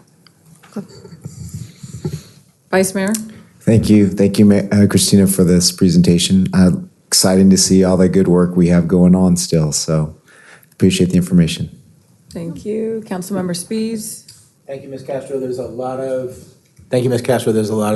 great projects that are in there, and so I appreciate it. I mean, if folks take a look around, they should be able to see a lot of good things that are improving in the city, and so I want to thank you for presenting those today. Thanks. Councilmember Robles? Thank you, Madam Mayor, and thank you for the presentation. Excited to see the Whitelock Parkway interchange project as it moving forward. A lot of great stuff happening, and looking forward to doing it. Thank you. Thank you. Great presentation. Great to get a status report on all the improvements in our city. I actually got to touch on a lot of this. We had an update with, I think, Keller Williams. And so I was one of their guest speakers and got to give an update on some of these projects, which the community was happy to see. So thank you for that. All right. With that, we will move on to the next item. And that'll be item 9.4. Which is to receive a presentation of the proposed fiscal year 2026-27 annual budget. All right, good evening, Madam Mayor, members of the City Council. It's exciting, that CIP, isn't it?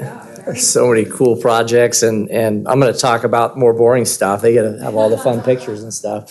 But our public works teams, as you saw from Mr. Gallagher and Ms. Castro, and led by our public works director, they're doing phenomenal things. We're planning for growth. We're planning for all the needs of our community, and we're excited to be able to move those projects forward. And we couldn't do any of that without the budget, right? The financial condition that the city is in and continues. I'll share with you, obviously, some of the details, but the reason we can do a lot of those things is because we have a solid financial foundation, right? That we've all worked together to make sure remains that way. And every day it seems like we're hearing more about cities that are facing budget challenges, right? Deficits, revenues are not as much as the expenditures.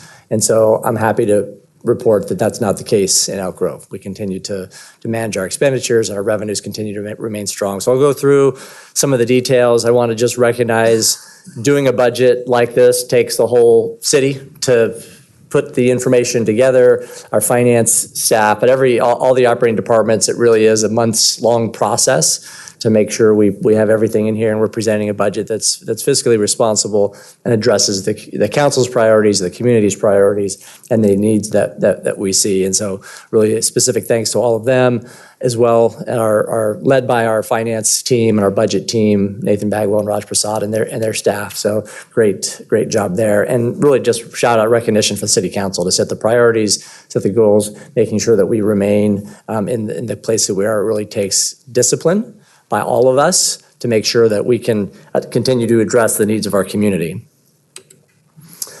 So we're going to start with the overall city budget, which includes all funds, including the general fund. So total budget of almost $500 million now, $491 million. So significant increase over the prior year. A lot of that is CIP related, a lot of big projects that we have in there. There's some land acquisitions. We have things like affordable housing projects, addressing homelessness, some of the big ticket items. There's also a lot of developer-led infrastructure. So when they build roads and trails and other kinds of things, there's reimbursement associated with that. So that does go into the budget as well.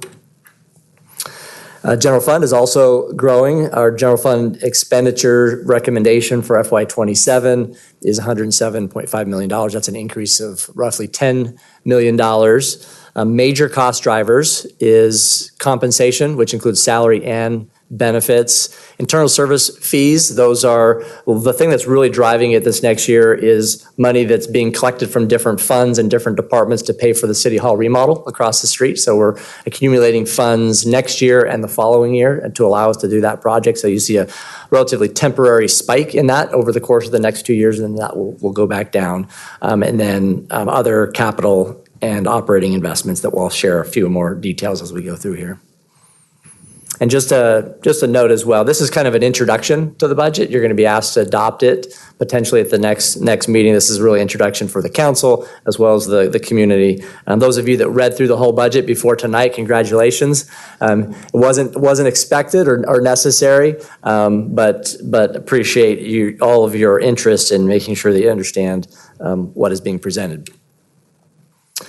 So as I mentioned, what we're presenting is a balanced budget, meaning our revenues are exceeding our expenditures. We're continuing to fund all of the city's reserve accounts, which includes $25.8 million on our reserve for economic uncertainty and $5.1 in our opportunity reserve fund. And we continue to put on top of that money aside in our capital reserve, our economic development incentive reserve, as well as our pension trust fund. I'll talk a little bit more about pension, but we continue to be very well funded when it comes to our pension in the top 10% of cities across the state. And that is setting us up for future success, not just now. We're putting money aside. So in the good years, when things are humming, we're preparing ourselves so that when things do slow down, that we have prepared for that inevitability. So again, balanced budget, fully funded reserves, and what that allows us to do is continue to invest in the things that are most important for our community: public safety, addressing homelessness, traffic, all the things really on the Measure E list, right? Those are the things that the community has told us are their most important things. And so because we have the resources to be able to do that and we're disciplined in how we spend money, it allows us to really focus our investments in the right places.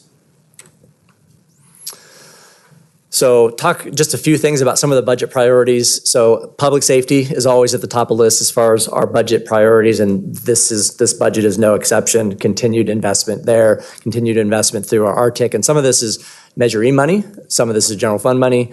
What you're going to see in the budget is really a focus on traffic enforcement. Chief Davis did a report back in March talking about the increase that we've seen in pedestrian accidents, fatalities, traffic accidents generally. Huge spike in the city over the last couple of years. It's continuing to grow, and so we're continuing to add traffic enforcement. We're also working with Public Works on mitigation measures on our roadways.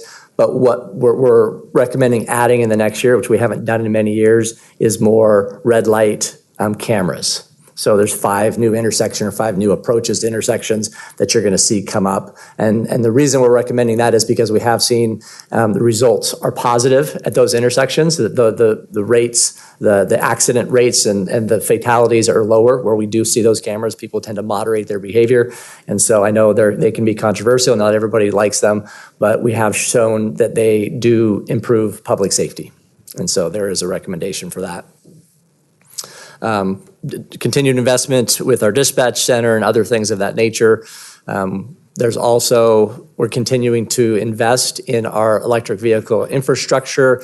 Ms. Castro talked about the EV infrastructure that's necessary to accommodate the city's growing fleet when it comes to electric vehicles. We are proposing through our departments and specifically our police department to add 2 new vehicles, patrol vehicles, as a pilot program to see if we can. There are cities across the state, across the country have started to lean into electric vehicles, not just for their whole fleet, but specifically the hardest one is really our patrol vehicles because they have very specific needs. And so we're trying to identify the right types of vehicles that would accommodate their needs and still pursue our climate action plan goals.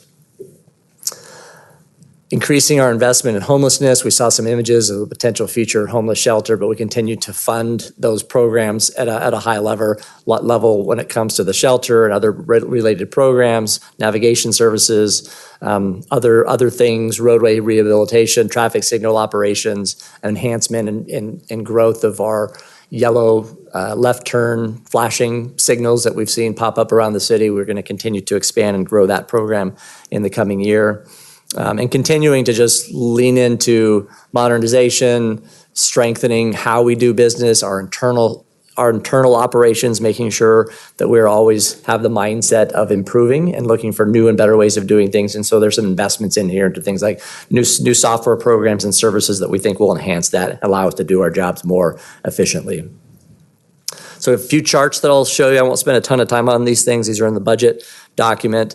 This is total revenues, and you see lots of different items here because that's one of our strengths is we do have a very diversification of funding sources, not just from the general fund. I'll get to the general fund in a minute, but when you look at all funds, you see lots of different things. One of the things I'm really proud of here, you see the biggest element here is grants, $66 million in grants. So we really work hard to bring in money from the outside. It's not just coming from our residents, it's coming from the state, from the feds, from other organizations. Then you see development impact fees, you see CFDs, you see lots of other things, including Measure E on here that really make up the totality of the city's revenues. If you look at overall spending, again, this is citywide spending, $491 million. Capital is the largest. So our CIP projects, $239 million. Almost half of total spending for the city next year is coming from our capital programs. You see the next largest is compensation, or it's actually operating costs and then compensation. So here, compensation is only 21% of the total budget. When we get into general fund, it's a much larger percentage because all those other funding sources make up a lot of the capital programs, whereas general fund pays for most of our operating expenses from our department, specifically the police department. It's mostly general fund, and now with Measure E, we have an additional significant funding source. By function, this is again citywide, some of the different departments that make up this. And you see here, when you look at the police department total, it seems relatively small, 15%. That's total city. But when you get to the general fund, you're going to see a significant difference, and that's going to show a much bigger number. But when you look at the totality of what the city does, the city's operating departments are relatively small because that CIP takes up such a large percentage of the city's budget. Okay, so now we'll get into general fund revenues. $117 million, again, revenues exceeding our expenditures. So property tax and sales tax are almost equal when you look at that, right down the thing. So, but 70% from those two funding sources. Other taxes, that includes things like our hotel taxes, our utility user taxes, transfer taxes, other things like that. A lot of that's like investment income and things like that in there, and then different programs that generate revenue through the general fund or in the other ones. On the spending side of things, our compensation on the general fund is significant at 67%. Again, a lot of that is the police department, but other city departments that are funded and driven by the staff rather than the building of things. That's generally what the general fund is there for. By function, again, here you go, the police department, 64% of the total general fund budget, which is significant, but it reflects the priorities of our community. We continue to invest there. Again, this does not include Measure E. That's separate. I'm going to get into some of the Measure E slides in a second. But you see lots of different departments on here. Governance, that's things like city manager's office, our city attorney's office, city clerk, other departments. What's interesting on here is you see the city's investment in nonprofits through like the community services grants, the event sponsorship grants. That's pretty unique for the city of Elk Grove. And I know our staff, when they presented those programs to you, noted that not every city does that to any level, not let alone the level the city of Elk Grove invests in those programs. Just a quick snapshot. This just shows our projection over the 5 years. That shows continued growth in our revenues and continued growth in our expenditures. So we're not seeing any kind of structural deficit over the 5-year horizon that we're looking at. We continue to see that. Of course, things can change. The economy can certainly change quickly, but right now we're not seeing any major headwinds with our revenue sources, and so those will continue. We are expecting, as of tonight, that those will continue to be strong. But the good thing is we have reserves, we have other ways of pivoting. If we do get headwinds, revenues show decline, we can adjust, we can adapt, and we're going to be able to ride out any storm that might be in front of us. Again, right now we're not seeing a lot of things in the immediate future, but there's always risk. There's always things that will happen. There will be the next recession. We don't know when it's going to happen, but we can guarantee that there will be a recession. They are cyclical, and so we don't know how deep or how long it will last, but it'll come, and we're ready for that inevitability. We're going to go through Measure E. This was presented to the Measure E Oversight Committee, and they recommended the council adoption. They were pleased with the investment and the adherence to the community priorities. Again, voter approved in 22. The revenues continue to go up. The revenue estimate for next year is $36 million. We do share the revenues with the CSD for parks and fire related services. So as we set forth previously, we do set aside 20%. Next year, that will equal about 7.2. 30% of what's left goes to the CSD, and the remaining 50% stays with the city for the programs we've identified as priorities for Measure E. These are those priorities. So last year, you added the 4 bottom ones on the right: arts and culture, affordable housing, preservation of natural areas and open space, and expanding bike and pedestrian trails. The other ones are the original ones. So you'll see investment in each of those categories throughout the budget. I'm going to highlight just a few things in some of those categories. So enhanced policing efforts. We talked about traffic. There's also parking enforcement.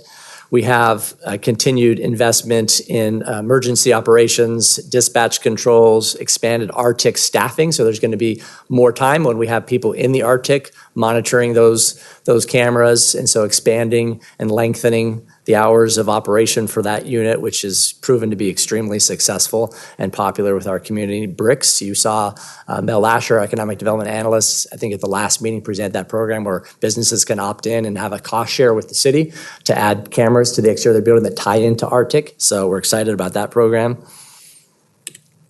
Some quality of life things, obviously, and continued investment in homelessness response in the permanent shelter, traffic, streets, mobility, the middle income housing initiative that we're hoping to get off the ground in this coming fiscal year. There's a $2 million investment in that. Talked already about the Paint the Grove and public art in city facilities. So some things that we're really kind of honing in on.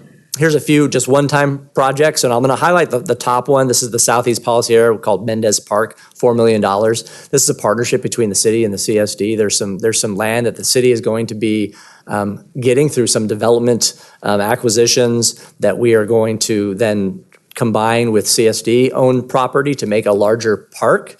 So we're adding acreage there along with some Measure E funds. This is the first time we're taking money, we're taking money out of our future reserve set aside for Measure E to do a joint partnership with them that we think will really enhance that park, add much more community amenities, also add parking along Bighorn that will relieve pressure off the neighborhood. We know sometimes when there's parks, especially big parks that don't have parking, we get neighborhood complaints, and so this addresses those issues as well. So we're excited and happy to be able to recommend a partnership with the CSD on that. Grant Line Sewer project that we talked about, that's in design right now. I-5 sound wall beautification. That's you drive down I-5, you see patched up graffiti and things like that. We're going to try to do a better job of making that wall look a little bit better in some of those rough patches. They've been painted over in various things over the years, and so that's an effort that we're going to try to do, because I think as people drive up and down North 99 and 5, how they see the city from the freeway makes a difference of how they perceive the city. We've got some of these that we've already talked about, the Laguna Creek Interregional Trail, the fish hatchery restoration, super excited about that, pavement rehabilitation, and then trails wayfinding signs. So this just shows you the variety of investments in addressing homelessness, from prevention, permanent housing, outreach, encampments, sheltering, all of the different aspects that go into a successful program to address homelessness in our community. We're also setting aside some additional funds this next year for our permanent homeless shelter. So we're up to $7 million that we've set aside for Measure E that's being coupled with other funds that are available from some state sources and some other things we're utilizing. So by the time we're ready for construction, we should have the money we need to build that facility. As far as staffing goes, we are increasing our staffing. We're recommending 11 total new positions, 7 of which are in the police department. A lot of these are also Measure E positions. Not all of them, though. Forensic investigator is necessary. Traffic detective, as well as motor officer, 2 traffic-focused positions, an RTIC supervisor, 2 real-time information center operators, and then a parking enforcement technician, a finance an analyst in our finance department, and then in public works we have a project manager, a traffic signal technician, and a street sweeper operator. As the city grows, we continue to need more staff to do the work, and the street sweeper is a great example of we've grown. We've added too many streets in the city that we can't keep up with the demand. Right now we have 2. This adds a 3rd. We've been augmenting the 2 with contracted street sweeping services, and we've reached a point where it's necessary to add a 3rd that'll allow us to do what we need to do on the street sweeping front. I mentioned just briefly PERS. We continue to invest, setting money aside. Previously, we had done an approach where we sent prepayments to PERS directly, and we've done $13.5 million today. Over the last few years, we've transitioned our strategy to putting it into a city-owned and controlled trust fund for PERS pension obligations, and we've contributed $15.9 million over the last several years into that trust fund. So those really act together, our investment in pre-funding the city's unfunded liabilities. So right now, we're at 88% funded, which is, again, in the top 10% of all cities across the state, and we continue to do that. So again, that's another way that we set the stage for the city's future. We set that foundation that we can rely when the water gets rough. We can rely on that, and we won't have our PERS pension obligations spike as much as they would if we didn't have these funds available. And what the trust fund allows you to do is, if you need to in the future, you can pull money out of the trust fund and pay your PERS pension obligation. So even if you don't have it somewhere else, that money's sitting there earning interest that you can pull from and in times of need. So the recommendation this evening is to any questions, comments that the council might have, then receive any public comment, provide any input or direction you might have of staff. Any changes or you'd like to see in here, we'll incorporate into the budget when we present to you on June 10th. We'll come back and ask for your consideration of adoption of the budget at that meeting. If you're not ready to adopt it then, you don't have to. We ask that you adopt it before the end of June. Makes our lives a lot easier if we can get it done by then, but certainly it'll be presented in a manner that you could adopt on June 10th. There will be public hearing notices sent out, and everything will be advertised through our normal social media and media outlets. So that concludes my report, and I'm happy to answer any questions that the council might have. All right. Well, thank you for that outstanding presentation. I will go ahead and open up public comment. We do not have anyone signed up to speak on this, so I will close public comment and open it up for discussion. We'll start to the right this time. Councilmember Spies. Let's do it. Mr. Berman, thank you very much for the presentation. I think one of the things that all of us hear over and over in terms of repeated mantras is one, we want to have our neighborhoods safe. We want to be safe, and so the budget certainly prioritizes that, and I appreciate that. So from the public safety perspective, that's definitely important. The other thing is, we constantly hear, look, you got to do something about the homeless. Something has to happen for the homeless. I want to thank you for, putting in the budget document all of the homelessness services, all the expenditures together for one good picture. I think what's unfortunate is that the cost of homelessness is significant, right? And it's easy to levy laws and things on us to make things happen. It's very fortunate that the residents have given us Measure E to help us to do that. It's a problem that we can manage. It's not a problem that we can solve. And there's a very big difference between the two. I do want to ask, and here's the curveball, Jason. So you ready? You ready? Okay.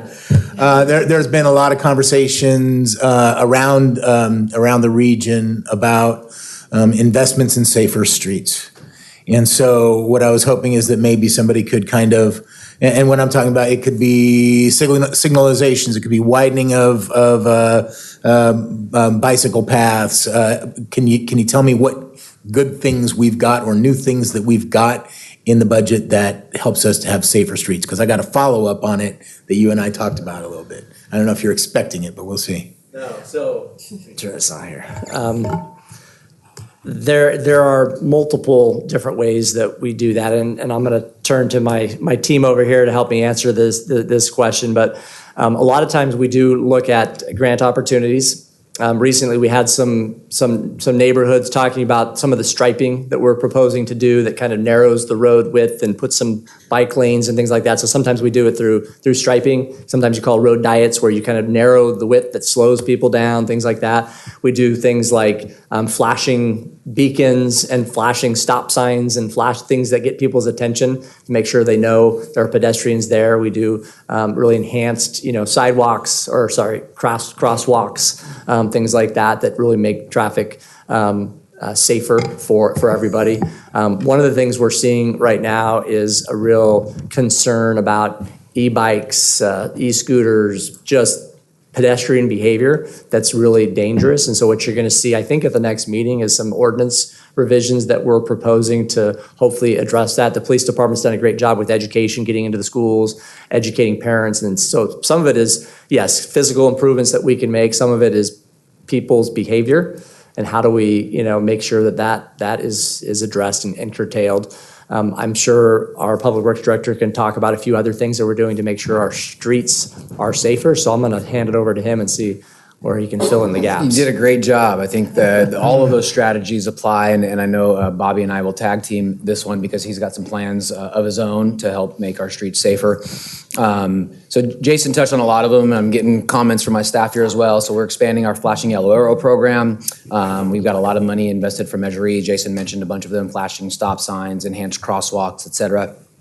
The ordinance coming regarding e-bikes usage and where and when you can use those. One of the more significant things that we're doing is through a grant and investing in a safety action plan as well as a Vision Zero plan. So that's something that's being worked on by our CIS department and our transportation planning program manager, I believe is her title, Kaylee, is leading that effort. We're waiting on authorization from FHWA to start spending those funds and really get into that plan. I don't know if you're familiar with what a Vision Zero plan is, but that's a plan that's being that cities put together, agencies put together to make efforts towards zero collisions and zero fatalities on our streets. It's a very ambitious plan. It's something that we're very excited about, that will fold into and inform our general plan, bike ped trail pedestrian master plan, et cetera. So Jason mentioned a lot of the physical improvements we do. We look for those opportunities. Anytime we repave a road, we look at striping, signage, other needs. Certainly we're reactive when incidents occur and we're looking at those things, but we try to be proactive as well.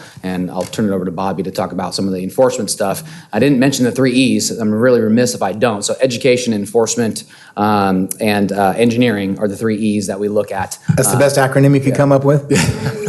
He's an engineer. 3 E's, yeah, right. The 3 E's, that's what they're called. Some people say there are 4 now. There's a 4th one out there.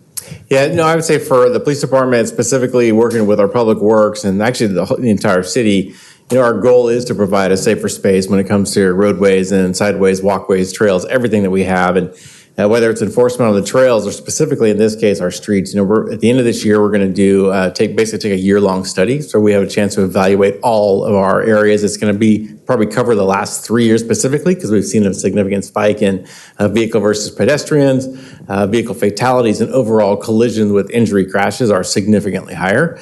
Part of the enforcement is the additional bodies, but greater than that, we want to study to see where we're having these issues in our community, specifically whether it's related to speed, is it related to engineering, is it related to lack of enforcement, is it related to lack of education, and then we're going to make recommendations based on that with our city partners, our public works team, to see if it's an engineering thing or if it's something that we need to try to address on the enforcement side. We have done a ton of education, and I'll specifically relate it to the e-bikes, which is a significant concern for all of us in law enforcement, not just Elk Grove, but the entire region. And we're working with all of our law enforcement partners here to kind of come up with a strategy with some sort of education region-wide to address that. In addition to that, we will have a policy, and I believe it is the next city council meeting, where we will present recommended changes to our code related to e-bikes on streets and trails.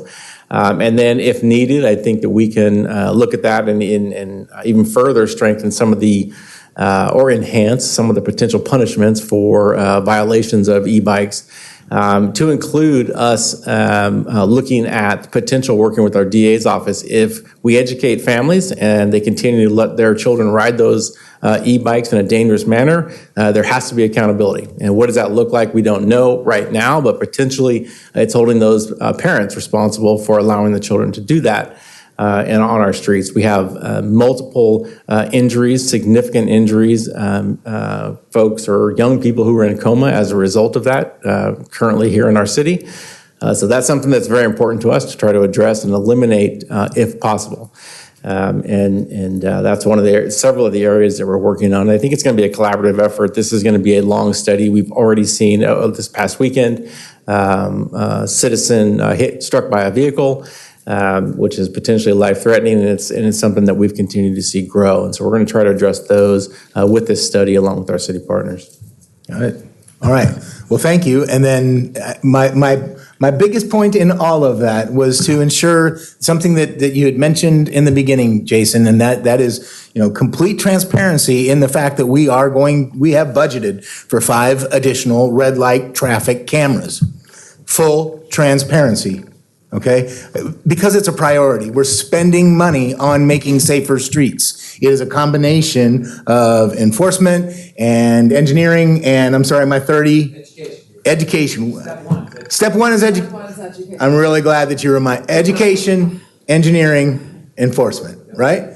Okay. But it's important. I think it's important to say, again, there's been a lot of conversation around the region about fatalities and about how we should be having safer streets. This budget, among many other things, right, addressing homelessness, addressing other safety issues. Among those, one of the things that we are doing is concentrating specifically on making safer streets, safer place for your children, safer place to drive, and that is a priority. And it takes all of those E's, and we are doing that. That's an important message in this budget. So now that I've pounded the podium here a little bit, The last thing I want to say is last year I had made some recommendations relative to ways that we could help out for low-income seniors or low-income folks. Those have been implemented over the last year. I think that the buses and the trash and I forget what the other one was. What's that? Sidewalk program. I want to thank you for implementing those in the last year. I think that's great. So with that, thank you very much. I appreciate you making Elk Grove a safer place to be, and where people are very happy to raise their children. So thank you. Thank you, Councilmember Spies. Councilmember Robles? If you guys are not motivated after hearing Councilman Spies, then I don't know. Safer streets, folks. Safer streets, yes. And thank you, Jason, for that presentation. A well-balanced budget. We're fortunate here to be having what we're at right now compared to other cities around the region. We get to invest in safer streets, and definitely been seeing that a lot as I'm driving down, and even on Franklin when they're repaving everything and they're putting the stripes down and everything. So thank you for that. I'm just excited to see that, again, we're well balanced and that we're continuing to maintain and move forward, and to see the collaboration across all departments to make sure that this is successful and that we have a good budget. So thank you for being good stewards of our money. Councilmember Brewer? Yeah, just want to pile on to the comments that have been made earlier. Safe streets is very fundamental, but also making sure that we're educating the public on the use of the e-bikes, because the e-bikes have a way of moving a little faster than people anticipate, and they are not a toy. Once you hit 2 miles per hour, when you start your push, it moves pretty fast, and moving in an electric vehicle, much opposed to an internal combustion engine vehicle, is very different. And the safety for riding and having these vehicles should be treated every bit as seriously as a motorized vehicle, just for that very reason, right down to wearing helmets. This is a conversation that has been taking place across the state. People are trying to wrap their arms around it. Legislation was passed earlier today in the Assembly that looks at that very specific issue as part of, it's just a microcosm to the bigger issue of safety in general. But safe streets, definitely in full agreement with Councilmember Spies, because as more people find their way to live in Elk Grove or come to visit Elk Grove, making sure that they can move around smoothly without having any calamities or falling into potholes is very important. But I think more indicative of what we're doing is this whole aspect of revenues exceeding our expenditures. That cannot be undersold enough. And I think that's very responsible and very responsive as we listen to our community, because the bigger issue, I think that you've alluded to, Mr. Berman, is risk. There's always risk when you have a healthy reserve and a healthy budget. And how we navigate ourselves through the oncoming wave or dark clouds that can possibly happen is keeping ourselves as bulletproof as humanly possible. And Measure E plays a big role in that, but I think what we've actually shown in this specific budget is that we can actually not rely on Measure E to be our savior, to not be our silver bullet. And that comes through very responsive, very vigilant work that you and Jackie are doing, along with Rajneel and Nathan Bagwell and his team, that helps us navigate these waters. And the reason why Councilmember Soon and I are part of the Budget Audit Committee to help make sure that not only are we responsible or prudent, but we're also being very diligent in our efforts and vigilant for the community. And this budget definitely reflects that. We have a lot of good things happening. I'm really happy to see what we're doing in the historic Main Street for the street widening for there, because that's a heavy congested area, and making sure that new development that's coming in, that we're addressing that in addition to addressing some of our other priorities that we've identified in the 5-year capital improvement plan. So thank you very much. This was really good. And I'm very supportive of what I'm saying tonight. Thank you again. Thank you. Vice Mayor?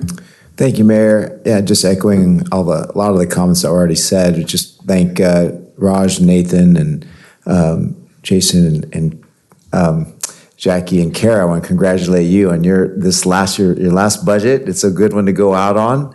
Revenues exceeding expenditures, a good outlook for the 5 years. So congratulations. I like the emphasis on street safety. Vision Zero, I think, is a good one. I remember when the California League of Cities passed that years ago, and here we are. It was just like a blink of an eye, and all of a sudden our community's facing even more so today. So glad to see that Vision Zero being something to focus on, and also glad to see the investment in the personnel for the RTIC, going back to public safety efforts.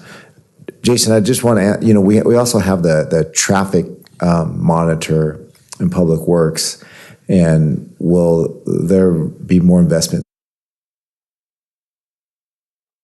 in staffing that as well to monitor more of the TMC? Yeah, the DMC. Thank you. Yeah, it doesn't get much attention, but yeah. No. We do not have any recommendations for the next year to expand staffing in the TMC. Okay. As part of the remodel project, that facility is looking to expand and be modified as part of that. But right now, we don't have any plans to augment that staffing. Okay. Yeah, it'd be good to have more eyes on that. I think that could help with the signalization, the timing, because I think the green wave is great, but sometimes when things get disrupted, to have a human there to know that somebody pressed the crosswalk button, or an ambulance or a fire engine went through and had to use the clicker to mess up the signal timing for a little bit. It might be nice to have somebody in there monitoring as well. So we do monitor that, or certainly when we get a concern or reported concern, we ask what time, what location, and we can go back to determine if it was a preemption that caused a delay. Okay. Having somebody in there, it's very difficult to modify signal timing on the fly, and we can do it. We can sometimes flush the system when there's an incident or an event, or it's backed up in one direction, significantly for whatever reason, whether it's a preemption or some kind of collision. But like real-time toggling of the traffic signal timing is pretty difficult, and I would say almost impossible. So not sure expanded staffing would address that. We are in the process of recruiting. We actually have interviews tomorrow for a traffic engineering manager, which has been a very difficult position for us to fill. But once we fill that position, we hope to continue to evaluate the program, develop staff under the program, and look at ways that we can better manage traffic in real time, as well as better proactively plan for how we're going to manage our traffic. The expansion of the TMC will allow the capacity and capability to add staff there, but we really need to dial that program in and assess what our needs are before we recommend staffing increases. Okay, understand. And is investigating AI as a way to help with that too? Is that you guys looking into that? Yeah, we'd certainly like to do that. We know that AI technology is rapidly expanding, and we look at going to conferences, and with the ITS conferences in Sacramento this year, so we plan on sending a number of staff to that conference in a very cost-effective manner because it's local. Right. So that'll be good, and we'll look for that type of technology, and we always keep our eyes and ears open for that stuff. Okay, great. Glad to hear. Thank you. And then finally, just the diligence on our keeping our pensions well funded. So appreciate that strategy as well. Thank you. All right, thank you from all the comments here from my colleague. There is something literally in my eye right now bothering me. No, I'm not winking at you. I'm not flirting. Sorry. Something flew into my eyes. Anyways, I will try to get through this. Thank you for the presentation. I think the most profound statement happened at the very beginning. We have a solid financial foundation. We have a solid financial foundation. That makes me really proud, because we know that is not the case in the state and surrounding communities. So I love what I'm seeing here. I just want to alert us to some public safety concerns that we may have to address. The county is looking at slashing the DA's budget by about $4 million. That will have a direct impact on our community prosecutor program So just in anticipating that that might happen, just want to be able to at least prepare for that possibility. And then a 14 million cut from the Sheriff's Department. So we are grateful that we don't have those issues as we're, in terms of cutting positions like that have a direct impact on public safety. That is not the case for the county. And the community prosecutor program, which is working very well here, that could very easily be revoked. I had a conversation with the DA this morning, and he did alert me that he may have to pull back all staff to be in the office. And so we would not have a dedicated district attorney on the program. So that is concerning for us, but as we move forward, hopefully we don't get there, but we might. It's a concern. It was a concern enough for him to call me and alert me. So just, just best to be prepared for those kinds of things. But great work, proud of our city, proud of the work that we do. Thank you.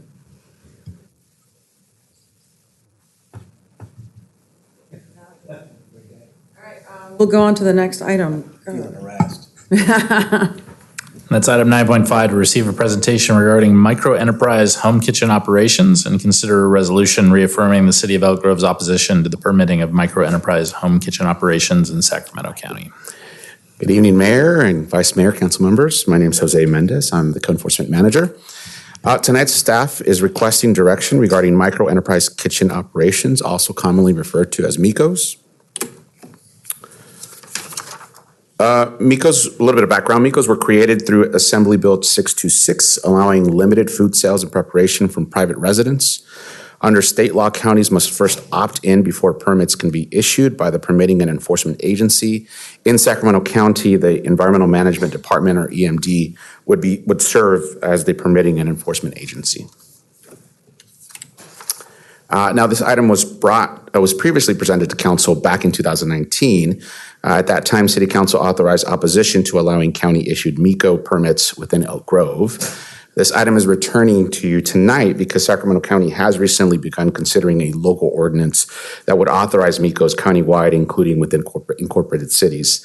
The state has also expanded the program through subsequent legislation, including increasing the number of meals allowed per week and increasing the annual sales threshold.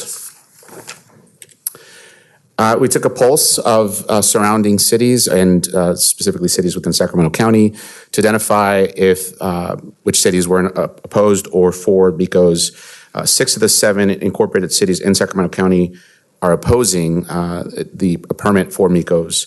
The only city that was unaware is that we're not aware of is Ileton, and that's just an unknown opposition. A couple of concerns with MICOs. Our primary concerns remains largely centered around public health, safety, and neighborhood compatibility. Unlike food facilities, residential kitchens are not designed, constructed, or regulated to commercial standards.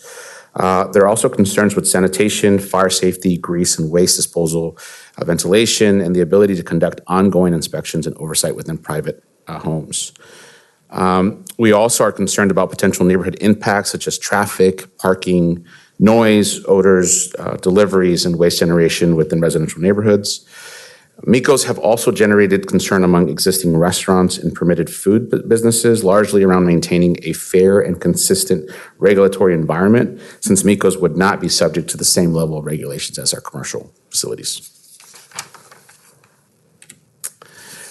Staff is requesting that the City Council authorize the mayor to sign the letter to the Sacramento County Board of Supervisors, reaffirming the City of Elk Grove's opposition to permitting MICOs within Sacramento County.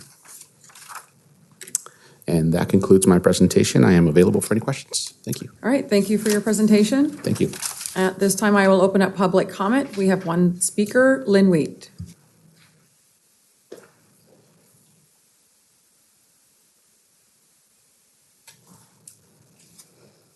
Just have a couple comments about this. With our economic development and what happened with Slow and Low, if we'd been able to give them a little smaller pot of money and if they'd started out at home, we might have been able to see if their product would have been worthwhile. Or even now as a resident taxpayer, it sure would be nice to get the commercial equipment that Slow and Low had that we could use for a permanent homeless shelter. So it'd be nice to be able to transfer that over there. I don't have any say on this other than I just wanted to make you aware there's another bill, AB 213, that would allow these kitchens to go forth and that local jurisdictions wouldn't have any control over it. It would be at statewide level. So I just wanted to make you aware of that. There's this process going on now. Thank you. Thank you. I will go ahead and close public comment. Let's see, we will start to the left this time. Councilmember Brewer, any questions or comments?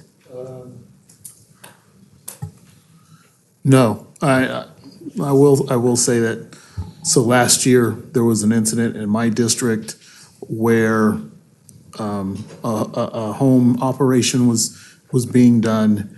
It disrupted the quality of life of the people in the neighborhood, so much so where they actually reached out, and we had to go in and, with the help of code enforcement, try to figure out what was going on. And I mean, we have food trucks, we have the small trailers that can serve, even West Coast Taco, they have a small footprint, but they have a footprint. And it seems like I appreciate the innovation of some people trying to make money and try to do something what they can to help showcase their talents to the public, but just to have something like this just doesn't really work well for our residents. I fully am approval of this resolution and would like to make the motion when the time comes. Thank you. Vice Mayor? Yeah, I'm happy to second that. There's better ways to and safer ways to support micro enterprises. I don't think this is the way to go. Councilmember Spies? Thank you. So I support the opposition. My biggest challenge comes into, we have Verbos, we have, what's the other ones for, staying overnight at someone's house? Airbnb. You have Airbnb, you have Turo, which is for vehicles that you can rent out in your neighborhood. We've also had, AB 9, AB 10, all of these things that have made or allowed changes within residential areas without regard for the infrastructure that currently exists. Okay, and so to allow this, I don't even necessarily mind that the food is cooked in the home, because that does happen to some degree with like a micro kitchen for a honey company. Let me just that was used, right? Mm-hmm. So I'm not opposed to that issue. My issue is the impact that it has on the neighborhood and the underground infrastructure. I don't think it's right. I don't think it's fair, and so I would support that opposition. Thank you. Councilmember Robles? No comments. Thank you. Thank you. I am proud to sign this letter and send it to the county. I think this is dangerous. Severe health concerns obviously are on the top of that list, but other public safety concerns as well. I'm not as concerned about Airbnbs, however, it is that's not directly putting people at risk. It's an alternative. I know when I travel, I love staying at Airbnbs for all the amenities, but selling food out of your house with zero standards and regulatory process, that's a serious concern. So I'm happy to author this. And I did hear a motion and a second. So all those in favor, please say aye. Aye. Thank you. All right. Council comments, reports, future agenda items. I'll start to the right. Any reports? Nope. Councilmember Spies? Library tomorrow, Metropolitan Cable Television Commission next Thursday. That'll be fun. We're going to discuss declining revenues. Yes, the reality, unfortunately. Looking to the left here, Councilmember Brewer, anything to report? Sacramento Public Library Authority with Councilmember Spies tomorrow, 3 p.m. at the county administrative offices. Sewer district today. That's it. Thank you. We did have STA, I think, last week, or since our last meeting in SAC-RT. For the adjournment, we lost a giant in the Elk Grove Unified family last night. He was a dear friend. He was a champion for communities of color, the underrepresented. Dave Nevis was a dear friend and just had a tremendous impact in the lives of so many thousands of students that he touched. But he also mentored many teachers and administrators. He wanted to make the world a better place, and he did. So I would like to adjourn in the memory of Dave Nevis. May his memory be a blessing to everyone that knew him. Thank you. We will adjourn at 8:17.